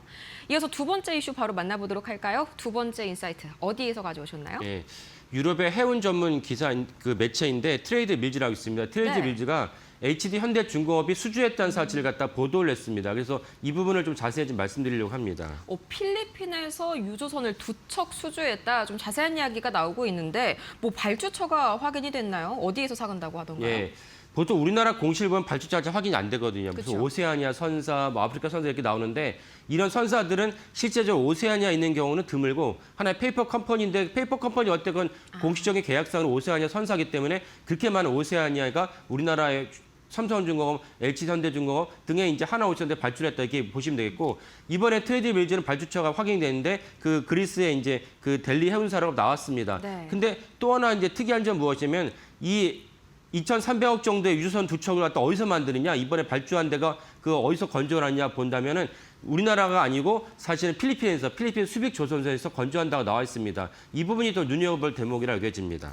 네, 이 국내 독후가 현재 지금 굉장히 포화 상태잖아요. 더 이상 뭐 이렇게 구겨 넣을 수 없는 그런 지경인데 만약에 이렇게 필리핀에서 건조가 되게 된다면은 추가적인 수주 여력도 좀 확보가 되는 거죠? 그렇죠. 그러니까 LNG 때문에 전체도 우리나라 도크가 다 포화 상태인데 또 심지어 그 다음에 이제 트럼프 정부가 출범하면서 미국에서 야 우리 건조해달라 이런 요청이 들어왔지 않았습니까? 그렇다면 가장 큰 난점은 도크가 꽉 차는데 어떻게 할 거냐? 만약 고부가 가치에 미국에서 있는 제시한 선박을 갖다 군함을 갖다 건조한다면 다른 선박은 건조하지 말아야 되느냐, 다른 선박 수준은 멈춰야 되느냐 이런 어떤 과제가 당연히 생기죠. 그래서 현대중공 같은 경우는 HD그룹 같은 경우는 야 한국에서만 우리 건조하려고 하지 말고 외국으로 눈을 갖다 돌려보자. 그래서 오늘 말씀드린 필리핀의 수빅조선소를 일찌감치 운영권을 따냈고 그다음에 베트남도 있습니다. 이런 맥락에서 사실은 HD그룹은 확대를 하고 있고 또 제가 한번 소개시켜드린 적이 있지만 인도에도 추가로 이제 그 건조할 수 있는 여력을 확보하고자 합니다. 이런 식으로 해외에서 건조할 수 있는 여력을 확보한다면 더 많은 도크를 확보할 수 있습니다. 그런 맥락에서 오늘의 결국 실제로 필리핀 수빅조선소에서 실제로 수주가 일어났구나라는 것을 볼 수 있는 중요한 대목입니다. 네, 그러면 뭐 이번 수주 이외에서 이 다른 수빅 조선소가 수주를 한 사례가 이미 있나요? 예, 그렇습니다. 그래서 작년 11월에 벌써 11만 5천 톤급의 이제 PC선, 석유화학 제품 운반선에서 기술적 난이도는 낮지만 어쨌건 이제 선박에 필요한 건조를 갖다가 필리핀 수빅 조선소에서 건조를 했고 그리고 또 작년 12월에는 필리핀 국방부가 약 8,500억 정도의 호위함을 구축하기로 했습니다. 이 점도 사실 중요하죠. 왜냐하면 필리핀도 해군이 이제 추가로 군함을 건조를 해야 되는데 이것도 우리나라에게 넘겨줄 수 있는데 이것을 HD그룹이 잡아서 야 굳이 울산에서 건조하지 않아도 돼. 너네 필리핀에서 건조해도 되니까 우리한테 맡겨줘 해서 건조를 한 것입니다. 이런 필리핀 정부에 좋죠. 왜냐하면 필리핀 정부에서 발주한 해군 건조함을 필리핀 수빅 전소에서 건조하면 어떤 일이 생기겠습니까? 당연히 일자리 창출과 필리핀 내부의 GDP도 올라가는 효과가 이루어지니까 필리핀 정부가 마다할 이유가 없습니다. 동일하게 동남아 연안에서 많은 해군 군함에서 건조를 해야 되는데 굳이 울산에 가지 않아도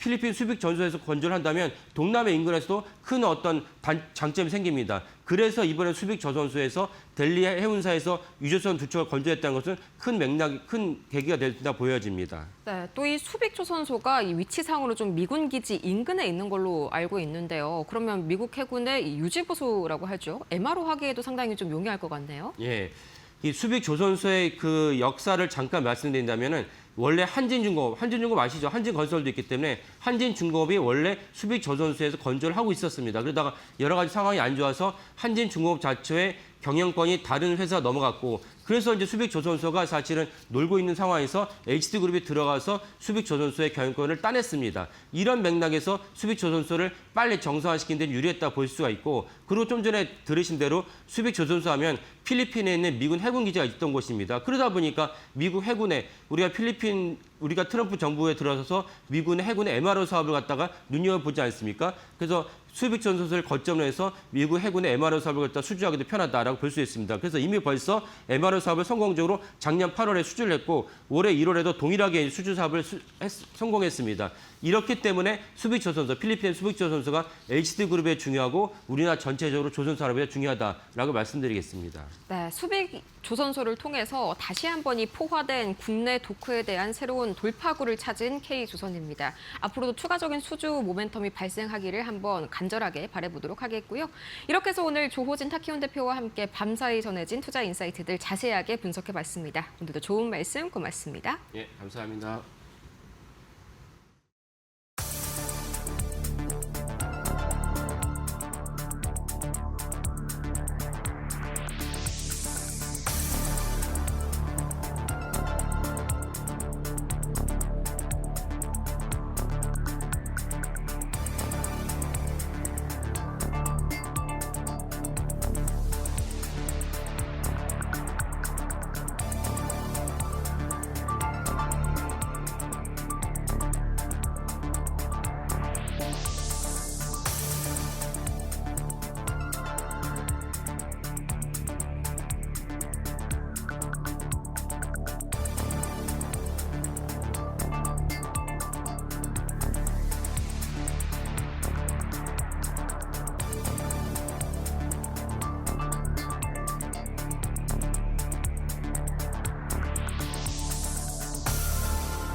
네, 여러분 밤새 편히 잘 쉬셨습니까? 4월 2일입니다. 목요일이고요. 오늘 또 이데일리 신문에 어떤 내용이 나왔는지 브리핑 시작해 보겠습니다. 예, 어제 뭐 보자마자 이 기사를 가져와야 되겠다. 제일 탑 기사로 가져와야 돼 싶더라고요. 제목 보시죠. 지금 사야 하나, 더 기다려야 하나. 출렁이는 코스피 증권가도 갈렸다. 네. 30일 날 월요일 날 이제 4% 넘게 급락을 했죠. 그때 정말 오후장에서는 분위기가 싸했습니다. 패닉도 일부 패닉셀도 좀 일부 있었던 것 같고 그러다가 이제 어제 보셨던 것처럼 뭐 코스피 8%, 코스닥 6%, 뭐 삼성전자 13%, 하이닉스 10%대 뭐 화면에서 보시는 것처럼 또 저런 아주 급등장이 또 어제 벌어졌죠. 3월 3일, 4일 급락하고 3월 5일 급등을 했을 때 거의 그런 느낌으로 그러니까 개장 초반에도 사실은 상당히 강하게 시작을 했는데 오후장 가면서 어떤 상승폭이 대폭 더 커지는 그런 장 흐름이었어요. 그러다 보니까 어제 오후장만 놓고 본다 그러면 다시 이제 흔한 말로 대세상승장의 강세장의 어떤 흐름으로 좀 장이 돌아갈 것 같다. 이런 느낌마저 나왔던 것 같습니다. 이제 정말 그럴 거냐? 오늘 이데일리의 이 첫 번째 기사는 시장에서 그 증권가에서 어떻게 보느냐라는 내용들을 좀 종합적으로 좀 정리해봤더니 무게 중심은 조금 더 낙관론 쪽에 있는 것 같습니다. 기사 자체가 좀 그렇습니다. 그러니까 이게 뭐 기자 개인의 약간 뭐 판단도 좀 들어가 있을 것 같고, 근데 전체적으로 다른 언론사 기사를 봐도 다 있죠. 긍정론, 뭐 신중론 다 있는데 뭐 이건 뭐 사람이 기왕이면 장이 올라가는 게 좋죠. 뭐 그런 부분들 때문도 있겠습니다만 조금 더 낙관론에 무게가 실린 어떤 그런 느낌이 좀 강했다. 그러니까 뭐냐면 낙관론 쪽에 대한 근거들이 좀 더 많더라 이거죠. 그래서 보면 밸류에이션 매력, 지금 12개월 선행퍼가 7.4배까지 떨어져서 어제 올라서 8배 정도 여전히 굉장히 좀 낮은 거죠. 우리가 평균 10년이 퍼가 10배가 넘으니까요. 그거 생각하면 지금 여전히 굉장히 좀 낮은 상태다. 그래서 대략 한 6,000선대 초반까지는 올라가는데 아무 문제가 없다. 이런 컨센서스고, 두 번째는 실적 모멘텀. 이제 다음 주에 삼성전자 1분기 잠정 실적 발표되는데 지금 40조 이상 얘기가 좀 나오고 있습니다. 근데 2분기에는 70조 얘기가 나오더군요. 오늘 아침에 또 자료를 보다 보니까. 그래서 올해 뭐 300조 이상 가능할 것 같다. 뭐 이런 얘기가 좀 이렇게 좀 나오고 있는 거고요. 뭐 300조 전후하여간 뭐 그렇게 나오고 있는 거고. 그 다음에 세 번째는 구조적 반등 여력. 이제 이 부분은 우리가 그동안에 주가가 급등을 했던 가장 큰 이유가 펀더멘탈적인 측면도 있지만 이 정책적인 측면이 있다. 이건 다른 나라에 별로 없는 거란 말이에요. 그러니까 이런 부분들이 전혀 좀 깨지 않고 오히려 더 강화되고 있기 때문에 이런 어떤 구조적인 어떤 강세의 어떤 근거들이 있다. 이게 이제 전반적인 뭐 여러 가지가 있는데 종합을 해보면 대략 한 세 가지 정도로 요약이 되고요. 반면에 신중론은 여전히 이란 전쟁은 확실하게 끝난 게 아니다. 딱 이거 하나죠. 이것 때문에 이제 유가가 계속 올랐고, 유가가 사실 오늘도 좀 떨어지긴 했습니다만 WTI는 아직도 100달러대거든요. 이게 100달러대 밑으로 해서 뭐 예전처럼 적어도 한 80달러 정도로 내려오지 않는다면 인플레에 대한 부담은 계속 될 수밖에 없을 거고, 이게 결국 연준의 금리 정책까지 영향을 미칠 수밖에 없을 거고, 이런 식으로 간다면 지금 어제의 급등을 가지고 다시 1월달, 2월달 같은 그런 초강세장 또는 계속해서 우상향하는 이런 어떤 강세장의 뚜렷한 흐름으로 간다라고 확실한 보장은 없다. 컨빅션이 없다. 이제 이렇게 얘기가 좀 되고 있는 겁니다.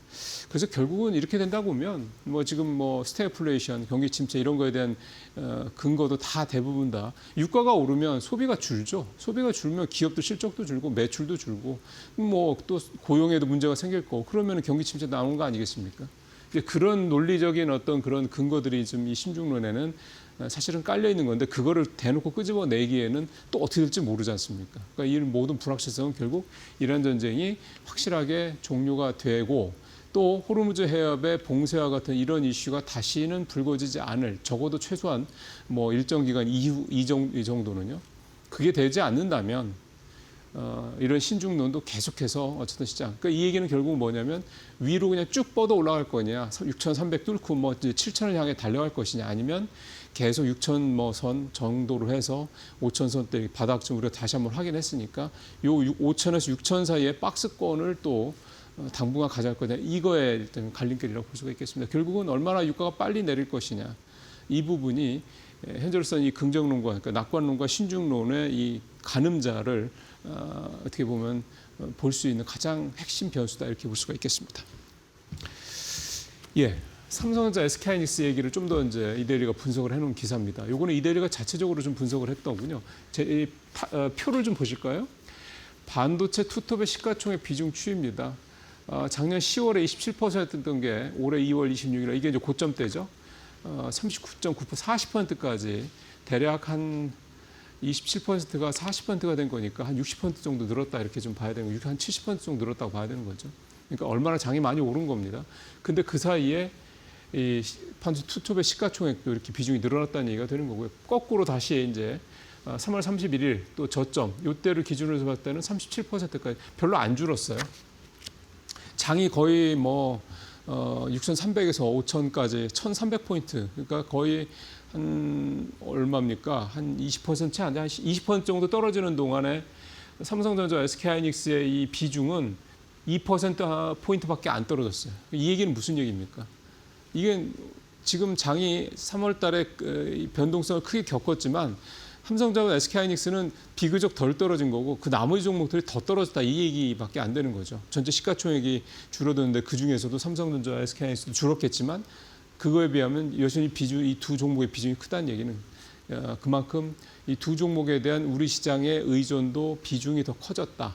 이제 이 두 종목이 사실은 뭐 어제 엊그제 상황도 보셔서 아시겠지만 베타가 굉장히 큰 종목이 돼버렸죠. 변동성이 굉장히 큰 종목이 돼버렸다는 겁니다. 그러니까 그러니까 베타가 커진 두 종목이 전체 시장의 한 40%를 차지하고 있다 보니 이 두 종목의 움직임에 따라서 시장도 춤을 출 수밖에 없는 구조가 현재 우리나라 시장이 돼 있다. 사실 새삼스러운 얘기는 아닌데요.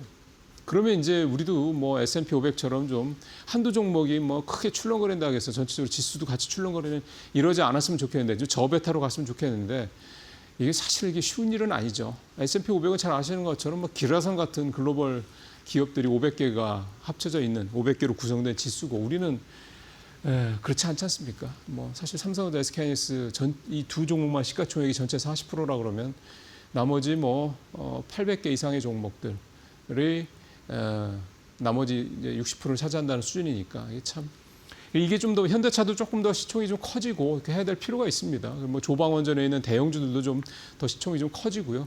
그렇게 해서 조금씩 좀 안정이 그런 식으로 해서 삼성과 하이닉스의 비중이 줄어야지 그렇지 않고 전체 시장이 쪼그라들면서 비중이 줄어 이거는 또 의미가 없는 거죠.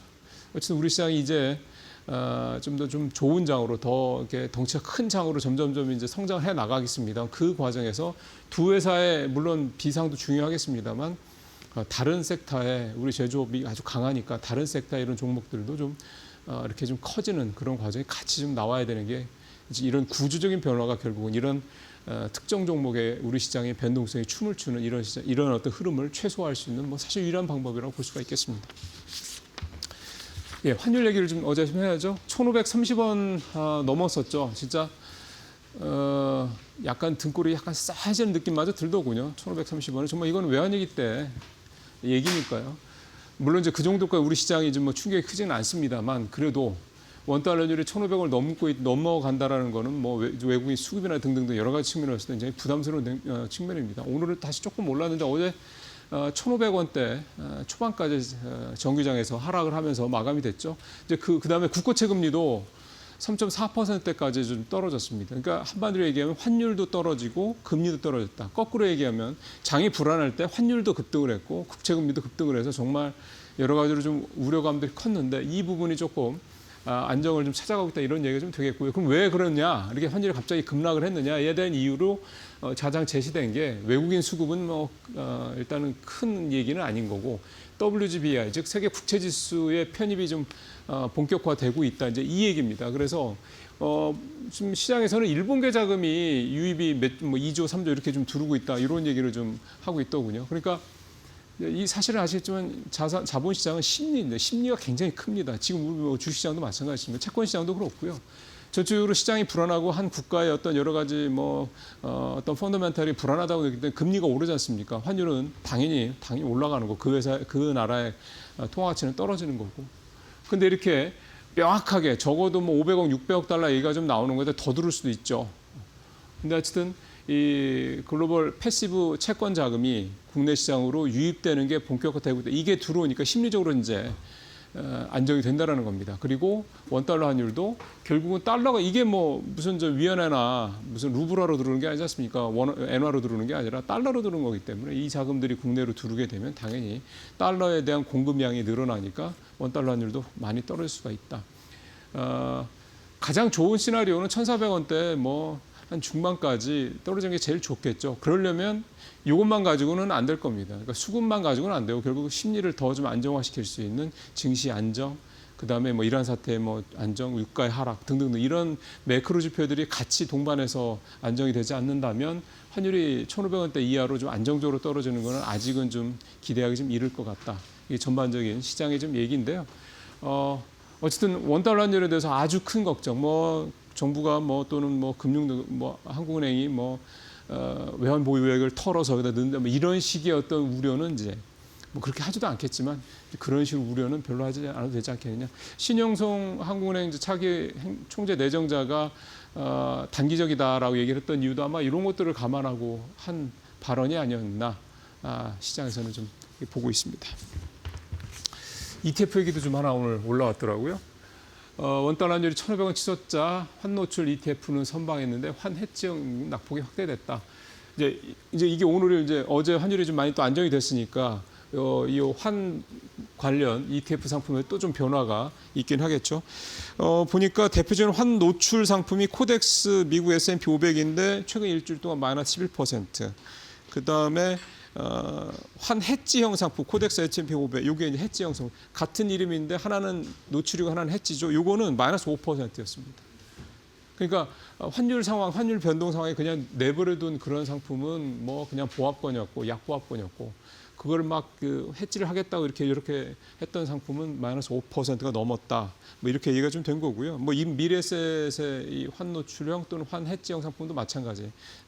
특히 미래에셋의 환노출형 상품 같은 경우는 아예 0.08% 올랐더군요. 그러니까 결국 이제 이게 변동성이 커지면 사실은 노출이 됐든 뭐 해지가 됐든 당연할 재간이 없는 게 사실입니다. 그렇게까지 큰 변동성을 염두에 두고 설계를 하는 상품들은 아니기 때문에 조금씩의 변동을 얘기를 하는 거지. 그래서 이거는 그래서 결론은 뭐냐?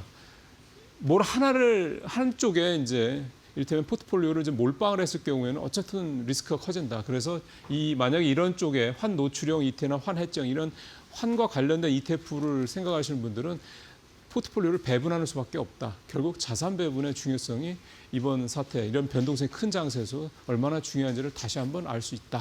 이렇게 좀 평가가 되겠습니다. 마치겠습니다.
밤사이 뉴욕 증시가 일제히 상승세로 마감이 됐지만 아직은 안심할 때가 아니죠. 우리 시각으로 오늘 오전 10시 이 트럼프 대통령의 입에 전 세계가 주목하고 있습니다. 과연 이렇게 중요한 시점에서 오늘 투자 전략 어떻게 세워봐야 할지, 어떤 시나리오가 나올지 이창환 IM증권 서울금융센터 이사 모시고 이야기 나눠볼게요. 어서 오세요. 네, 안녕하십니까. 네, 그래도 뉴욕 증시가 이틀 연속 좀 좋은 흐름 이어갔습니다만 역시나 중요한 건 잠시 후에 있을 10시에 트럼프 대통령의 연설이겠죠. 네, 아무래도 이제 10시에 그 트럼프 대통령의 대국민 연설에 뭐 어떤 시장의 앞으로 향방이 결정될 가능성이 높은데 결국은 네. 또 트럼프 입을 다 쳐다보게 됐습니다. 네. 이게 이제 전일 이제 트럼프 대통령의 그 이란 휴전 요청이 있었다. 그리고 철수 계획에 대해서도 언급이 나오면서 그 전쟁 종료에 대한 기대감이 이제 국내 증시에서 전일 반영이 됐었고 그리고 네. 미 증시에서도 반영이 되면서 장 초반에 상승세가 이제 강하게 나타났고요.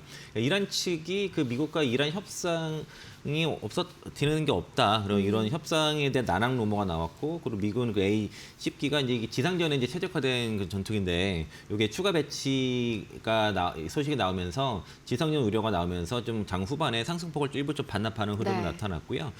결국에는 시장이 지금 이 펀더멘탈보다 지정학적 뉴스에 상당히 민감하게 지금 반응을 하고 있다라고 좀 볼 수 있겠고 반도체 섹터가 상당히 급등을 했습니다. 아, 그렇죠. 그러니까 반도체 섹터가 하락을 많이 한 거는 뭐 터보컨트 얘기가 나왔지만은 그건 그냥 빌미고요. 실제적으로는 그 전쟁의 이슈입니다. 이거 전쟁이 길어지게 되면은 경기 침체로 이어질 수 있다는 그런 우려가 있고 뭐 스태그플레이션 얘기도 나오기 때문에 네.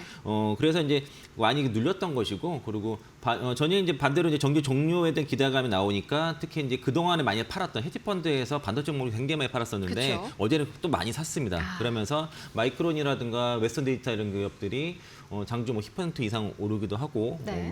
웨스턴 디지털은 10% 이상 올랐고요.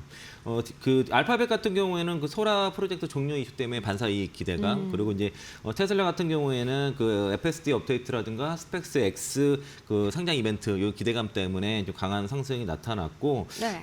111 같은 경우에 경공 비만 치료제 출시 소식이 나왔죠. 그래서 그쵸. 이제 제약바이오 쪽에서는 좀 상대적으로 강한 흐름이 좀 나타났습니다. 국내 증시는 어쨌든 야간 선물이 1.6% 올랐기 때문에 오늘 상승 출발 가능성이 있는데 아무래도 10시에 중요한 이벤트가 있어서 그렇죠. 아마 상당한 그때까지 오르더라도 좀 관망세가 좀 나타날 것으로 좀 보고 있습니다. 네, 그럼 만약에 이제 오전 10시에 좀 긍정적인 메시지가 나와준다면은 지금 또 환율이 다시 한번 8원 이상 좀 뛰었거든요. 유가도 생각보다 그렇게 진정이 안 되는 국면인데 좀 이런 유가 환율이 안정을 찾을지가 궁금하고요. 또 그렇게 만약에 좋은 메시지가 나오면 어떤 섹터가 가장 먼저 반응할지도 궁금하네요. 아무래도 그 반도체 섹터가 가장 먼저 반등할 수밖에 없어요. 그 역시나네요. 전쟁 네. 때문에 가장 먼저 빠졌던 것이고, 그 현재 국내 증시가 사실 이게 어제부터 그 웹비 그 세계 국제지수 그 편입이 되면서 자금이 네. 들어왔고 어제 하루에만 2조 한 7천억 정도 들어왔습니다. 그래서 장 마감 이후에는 환율이 1,500원 밑으로도 떨어지기도 했었는데 현재 그 우리나라 증시 같은 경우는 웹비라는 이게 사실 수급 방패라거든요. 그러니까 환율이 지금 1,513원까지 다시 반등했지만은 1,500원 초반에서 상단을 막아주는 그런 네. 수급 방패 역할을 할 것으로 보이는데 다만 이제 그 전쟁 이슈 때문에 중동발 이건 스태그플레이션 이런 매크로 이슈랑 좀 부딪힌단 말이에요. 그래서 이제 상단은 좀 지수 자체도 상단은 좀 막힐 것으로 예상이 좀 되는데 문제는 이제 그 전쟁이 끝나더라도 과연 유가가 충분히 많이 떨어질 것인지에 대해서는 좀 의구심이 있는 거죠. 왜죠? 아무래도 이 수급이 그 공급망이 망가졌기 때문에 이걸 되돌리기까지 상당한 시간이 걸린다는 겁니다. 그래서 100달러 선에서 좀 WTI 기준으로는 100달러 전후에서 좀 끈적끈적하게 갈 가능성이 시장이 좀 우려를 하고 있는 상황이고요. 네. 그래서 이제 이란 내부의 정치 역학관계, 그러니까 이란 지도부 자체가 네. 단일 체제가 아니란 말이죠. 최고 지도자 그리고 대통령 그리고 이란 혁명수비대 이런 식의 구조가 있기 때문에 결국에는 호르무즈 해협이 열리느냐 안 열리느냐 이게 핵심이고 장기화가 될 수도 이런 있겠네요. 이란의 그 지정학적 무기가 살아 있는 한 유가가 예전 전쟁 이전 수준으로 돌리기는 현재는 어렵다는 거죠. 네. 그리고 이란 오늘 아까 좀 시장 루머는 뭐냐면 이란이 현재는 협상 의지가 없다. 네. 왜냐면 네. 호르무즈 해협을 장악하고 있기 때문에 자기네들이 이제 유리하다 이런 유리하게 판단하고 있다는 그런 루머도 현재 나오고 있는 상태라서 그래서 결국에는 그 유가가 급락하지 않는 한 그 환율 같은 경우도 네. 좀 추가로 하락하기가 쉽지는 않은데 다만 우리는 웹비라는 방패가 있어서 상단을 막아주는 역할을 할 거다. 다만 그러면은 유가라든가 환율이 안정을 취할 경우에는 당연히 가장 그동안 그로 인해서 그 급락을 했고 조절 많이 받았던 반도체 섹터, 삼성전자, SK하이닉스의 급반등 예상이 되고 네. 그리고 실적과 배당과 그리고 이제 회사의 그 피지컬 AI로서 변화가 있는 현대차 이런 기업들이 강하게 반등할 수밖에 없고요. 어제도 그런 조짐이 좀 나타났다라고 할 수 있겠습니다. 네, 또 환율이 갑자기 하루 사이에 왜 이렇게 뛰어나 했더니 또 그런 루머가 밤사이에 돌았었군요. 한번 10시 이후의 상황을 지켜봐야 될 것 같습니다. 근데 또 어제 반도체 투탑은 굉장히 좋은 흐름이 이어졌었죠. 드디어 좀 반도체 수출 사상 첫 800억 돌파, 이 어마어마한 성과가 나왔습니다. 이 앞으로의 반도체 투탑 추가적으로 상승 이어갈 수 있다고 보시겠죠? 그렇게 보는데, 네. 그러니까 어제 이제 수출이 800억 달러가 돌파가 됐죠. 그리고 이제 그 반도체 수출이 151%, 151.4% 네. 폭증이 나왔고, 그리고 삼성전자, SK하이닉스 1분기 어닝 서프라이즈 기대감이 여전히 있습니다. 그러니까 펀드멘탈 쪽으로는 수출도 폭증하고 실적도 호조, 이거는 명확하게 다 좋고 목표가도 계속 상향이 되고 있어요. 네. 그런데 다만 그 투자 심리 부분, 그 피크아웃의 우려가 있는 거죠. 만약 이게 이대로 전쟁이 길어지고 이 경기 침체를 이뤄질 경우에는 실종 왜 피크아웃 가능성이 자꾸 있다 보니까 이게 이 두 가지에 대한 그 전망이 좀 충돌하는 상황이고 네. 펀디멘털과 주가가 지금 따로 놀고 있습니다. 아. 그러니까 수출 지표라든가 실적 이건 계속 좀 우상향하고 있는데 주가는 좀 늘렸단 말이죠. 그렇죠. 어제 좀 예. 잠깐 튀어오르고. 그래서 이제 그리고 수출 비중도 반도체가 지금 38.1%까지 올라왔어요. 역대 최고 비중입니다. 반도체가 너무 좋은데 그러니까 6개월 연속 상승했었습니다. 반도체가 네, 6월까지. 네. 그러다 보니까 이제 어떤 그 특히 이제 최근에 일부 뭐 디램 가격 좀 떨어진다 뭐 이런 것들 이유가 있어서 가격 상승 모멘텀이 둔화되는 거 아니냐 이런 우려도 좀 있었고 결국은 다 이게 센티 문제거든요. 센티적인 거고 그리고 이제 매크로 이슈가 있었던 거죠. 호르무즈 해협을 둘러싼 그 중동 지정적 그 긴장감 이런 것들이 결과적으로는 스태그플레이션으로 가는 게 아니냐. 그러니까 그렇죠. 연준에서 금리 인하를 한다는 거는 이게 이제 경기 침체를 우려를 하는 거거든요. 이유가 이제 이런 공급발 인플레이션 같은 경우에는 통화 정책으로 해결이 안 됩니다. 그러니까 그 유가가 이제 이런 상태에서 만약에 인플레이션 튄다고 해서 연준이 금리를 인상해 버리면은 경기 침체가 가속화되거든요. 그렇죠. 예, 그 금리를 인상한다고 해서 지정학적 리스크 해소가 된다거나 아니면은 원유 생산이 늘릴 수는 없거든요.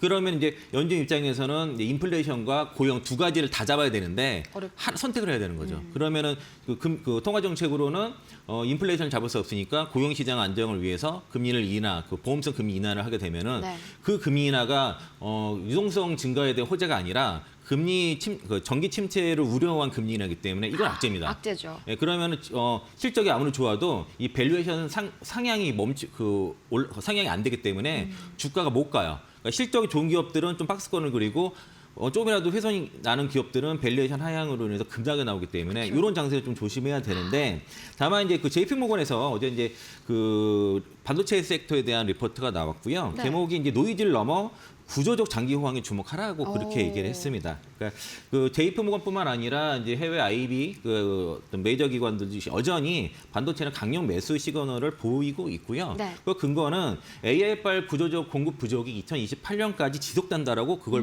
보고 있고 그리고 특히 그 AI DRAM 시장 자체도 연평균 28년까지 100% 이상 105%씩 성장한다라고 그렇게 보고 있습니다. 그러면서 전체 시장의 53%를 차지한다고 보고 있고 네. 구글 그 터보 퀀트의 한계가 분명히 있는 거죠. 그러니까 이제 그 압축이 6배 정도 한다는 거잖아요. 그렇죠. 예, 획기적이죠. 그러면은 반도체 수요가 줄어들 거라 보는데 그게 어떤 오류가 있냐면은 원본의 오류가 있어요. 원본의 오류요. 예, 그러니까 아예 압축하지 않는 데이터를 6배 압축을 할 수 있는데 네. 이미 그게 이제 그 압축을 하면 3비트까지 알 수 있는 거죠. 네. 16비트를 3비트까지 압축할 수 있는 건데 이미 그 시장의 표준은 4비트까지 압축 기술이 있습니다. 그거를 쓰고 있어요. 그러면은 4비트에서 3비트로 압축하기 때문에 많이 압축해봤자 30% 절감이 되는 거예요. 크게 새로운 이슈가 네, 아니었네요. 그러니까 이미 시장에 압축 기술 표준 기술이 있습니다. 4비트짜리 많이 있고 그 일부 거고 그리고 뭐 제본스의 역설 얘기 많이 하지 않습니까? 그래서 비용 하락이 결국에는 AI 혜택을 가속화해서 더 수요를 늘린다 이런 건데 이제 이게 약간의 저는 개인적으로는 좀 넌센스로 좀 보고 있고요. 그래서 이건 핑계였다고 보고 있는 거예요. 결과 그렇죠. 기승전 전쟁 종전이고 기승전 유가입니다. 어쨌든지 간 딥시크랑 결과적으로는 이 터보컨트도 좀 비슷한 흐름을 보여주고 있는 거네요. 네. 그래서 이제 그 밸류에이션 자체도 국내 그 12개월 선행 PER이 좀 8배 미만 한 7.6배 수준이고 반도체 수첩 실적마다 다 다른데 기가만 다른데 내년 실적 기준으로 퍼가 2배에서 6배 요 사이에 있어요. 그러니까 이제 그리고 PBR도 1.1배 평균 정도로 그래서 쌉니다. 싼데 아까 말씀드린 대로 이게 전쟁이 길어졌을 때는 상황이 달라진다는 것도 있고 이건 또 염두에 볼 필요가 있고 그리고 일단 방향성은 실적의 방향성이 현재로서 우상이 명확하다. 그리고 또 이제 1분기 어닝 시즌에 맞춰서 어느 정도 이게 실적으로 보여준다면 좋을 것 같고요. 불확실성을 해소하려면은 28년도 실적 전망치가 나와줘야 돼요. 26년, 27년까지는 지금 전반적으로 다 우상향이고 저 IM증권에서만 유독 이제 전쟁이 길어질 경우에는 올해 피크아웃을 좀 보는 리포트가 나오기 좀 보수적으로 나온 것도 있지만은 28년도 실적도 전망치가 계속 우상향이 나오게 되면은 아마 그걸 믿고서 랠리가 나올 가능성이 있고 JP모건에서 삼성전자 목표가 30만 원, SK하이닉스 155만 원으로 목표가 상향, 비중 확대 의견 제시했다는 것들 말씀드리겠고요. 단기적인 반동성에 의한 주가 하락은 매수기회다라는 의견까지 전해드리도록 하겠습니다. 네, 반도체는 뭐 펀더멘털이 훼손되기는커녕 뭐 더더욱 우상향하고 있는 그런 추세네요. 이제는 2017년이 아니라 2018년까지 이 확장이 정설이 된 그런 메모리 반도체 땅까지 만나보셨습니다. 이제 현대차 이야기도 한번 해보고 싶은데요. 보니까 이제 현대차 영업이익이 2조 9천억 원, 그러니까 거의 뭐 3조 원대가까지 육박한다 이런 말이 나왔더라고요. 뭐 최근에 뭐 펠리세이드 관련 리콜 이슈가 있었습니다만 상당히 좀 수익성을 잘 방어해낸 모습이네요. 그리고 FM가에도 이제 평균 컨센서스고요. 네. 어느 정도 될지도 봐야 되겠고. 그러니까 이제 혼다 이런 기업들이 막 20조씩 손실 난다 그러잖아요. 그쵸. 그건 이제 실제 현금 손실이 아니라 투자에 관한 다 합쳐서 20조이긴 한데 현대차 같은 경우는 펠리세이드 리콜이라든가 생산 중단 이슈가 있음에도 불구하고 컨센서스가 2조 9천억 영업이익까지 1분기에 본다고 하면은 막강한 현금 그 흐름, 그 현금 창출력이 있는 거고 그걸 바탕으로 그러한 투자 재원을 갖고 있는 거죠. 네. 그래서 이제 뭐 그 아래 그 자율주행이라든가 휴머노이드 이런 쪽에 그 내재화할 수 있는 충분한 현금 창출력을 가지고 있다는 게 굉장히 중요한 것이고 그리고 현대차 그룹이 주가 같이 많이 놀렸어요. 2월 28일에 고점을 28만 원 찍고서 전쟁 때문에 많이 3월달 빠졌는데 힘들었죠. 4월 9일을 주목하시면 됩니다. 기아 인베스터 데이가 4월 9일에 있는데 이게 단순하게 기아의 어떤 개별 기업 행사가 아니라 그 엔비디아 테슬라 출신의 그 박민호 사장과 보스턴 다이나믹스의 핵심 인원들 총출동해서 그 현대차 그룹 차원의 미래 기술 로드맵을 공개할 가능성이 상당히 높고 네. 자율주행에서의 그 아트리아 AI의 내재와 그리고 엔비디아와의 그 협업을 통한 이제 그 투트랙 전략도 나타날 것이고 그리고 이제 자율주행 그 파운드리 그리고 스마트 팩토리의 결합 이런 것들도 다 제시를 할 거거든요. 뭐 그 예를 들면은 아틀라스 같은 경우에 조지아 신공장에서 언제 이렇게 양산이 되는지 이런 구체적인 타임 로드맵 같은 게 네. 나오는 게 상당히 중요한 것이고 또 구글 웨이모 같은 경우에 아이오닉 5 공급하잖아요. 또 자체적으로도 그 모셔널 통해서 자율주행 사업도 하고 있는데 이런 것들이 구체적인 타임라인이 나오는 게 상당히 중요할 것이고 만약에 그게 나왔을 경우에는 그러면 이제 현대차 같은 경우는 어떤 빅테크 수준의 프리미엄을 이제 주기 시작할 가능성이 높아지는 거죠. 그래서 이제 그 이번 인베스트에 대해서 현대차가 자율주행의 내재화 타임라인 그리고 로봇 공정 투입의 시스템의 어떤 투입 시점 이런 것들 숫자를 정확하게 구체화한다 그러면은 피지컬 AI 기업으로서의 멀티플 확장 가능성이 높아지고요. 그리고 현대차 같은 경우도 배당 주잖아요. 그렇죠. 현대차 우선주 지금 네. 배당이 4%가 넘어요. 그러니까 이제 그 일단 배당도 잘 주면서 성장도 같이 가는 이런 이제 조합이 되는 기업들이 흔치 않은데 그렇죠. 배당도 있고 있었네요. 그 네. 그룹이 그렇다는 거고요. 그리고 결과적으로 일단 1분기 호실적도 나타나면서 이제 체력은 탄탄하다는 거죠. 배당도 잘 주면서 그러면서 그 4월 9일에 기아 인베스트에서 어떤 미래의 어떤 그 성장성을 명확하게 보여준다고 하면은 테크그로스의 프리미엄도 받을 수 있다라고 보고 있습니다. 네, 한마디로 4월 9일이 현대차에게 있어서는 이 주가 상승의 또 분수령이 될 수 있겠다 이렇게 기대감 좀 가져볼 수가 있겠습니다. 이제 전체 시장으로 좀 보자면 4월 첫 거래일부터는 일단 기분 좋게 좀 출발을 해줬죠. 이제 앞으로 4월 시장 좀 이런 좋은 흐름을 유지해 줄 수 있을지 대응 전략 한번 세워주시죠. 그러니까 일단은 첫 거래일 웹비 효과 그리고 이제 종전에 대한 기대감 때문에 강하게 반등을 했는데 네. 이거를 추세적으로 계속 반등을 하기에는 하여튼 거시적인 경기의 흐름이 약간 경고는 분명히 있습니다. 그러니까 무디스 지표가 있는데 다행히 간밤에는 경기 침착률이 48%까지 하락을 했는데 2월달 지표까지는 48.6%까지 올라갔었거든요. 네. 이게 이제 50%를 터치를 하거나 넘어갔을 경우에는 지난 60년간의 데이터 중에서 경기 침체가 아직 오지 않은 적이 단 한 번도 없었습니다.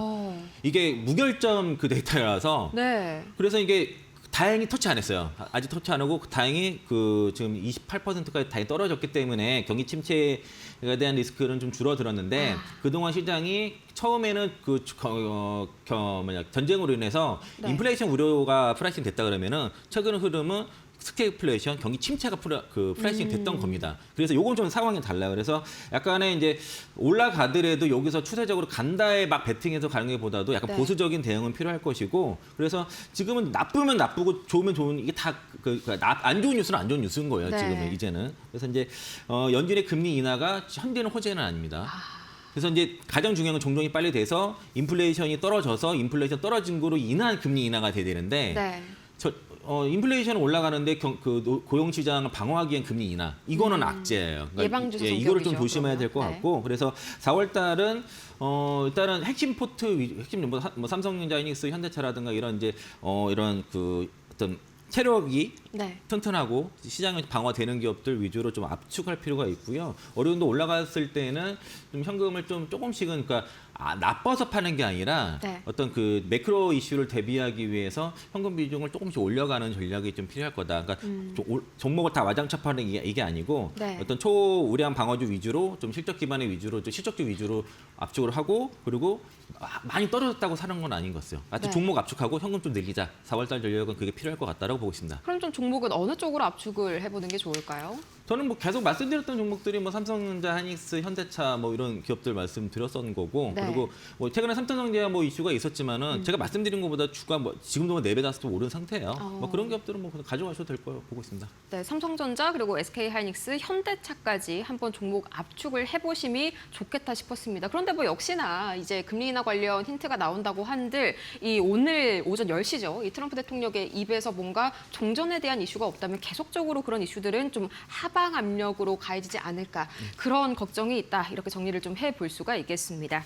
이렇게 해서 이제 이 4월의 첫 번째 거래일이 지났고요. 두 번째 거래일 어떻게 전략을 세워볼지 오늘 이창환 IM증권 서울금융센터 이사 모시고 자세하게 이야기 나눠봤습니다. 오늘도 좋은 말씀 고맙습니다. 맞습니다.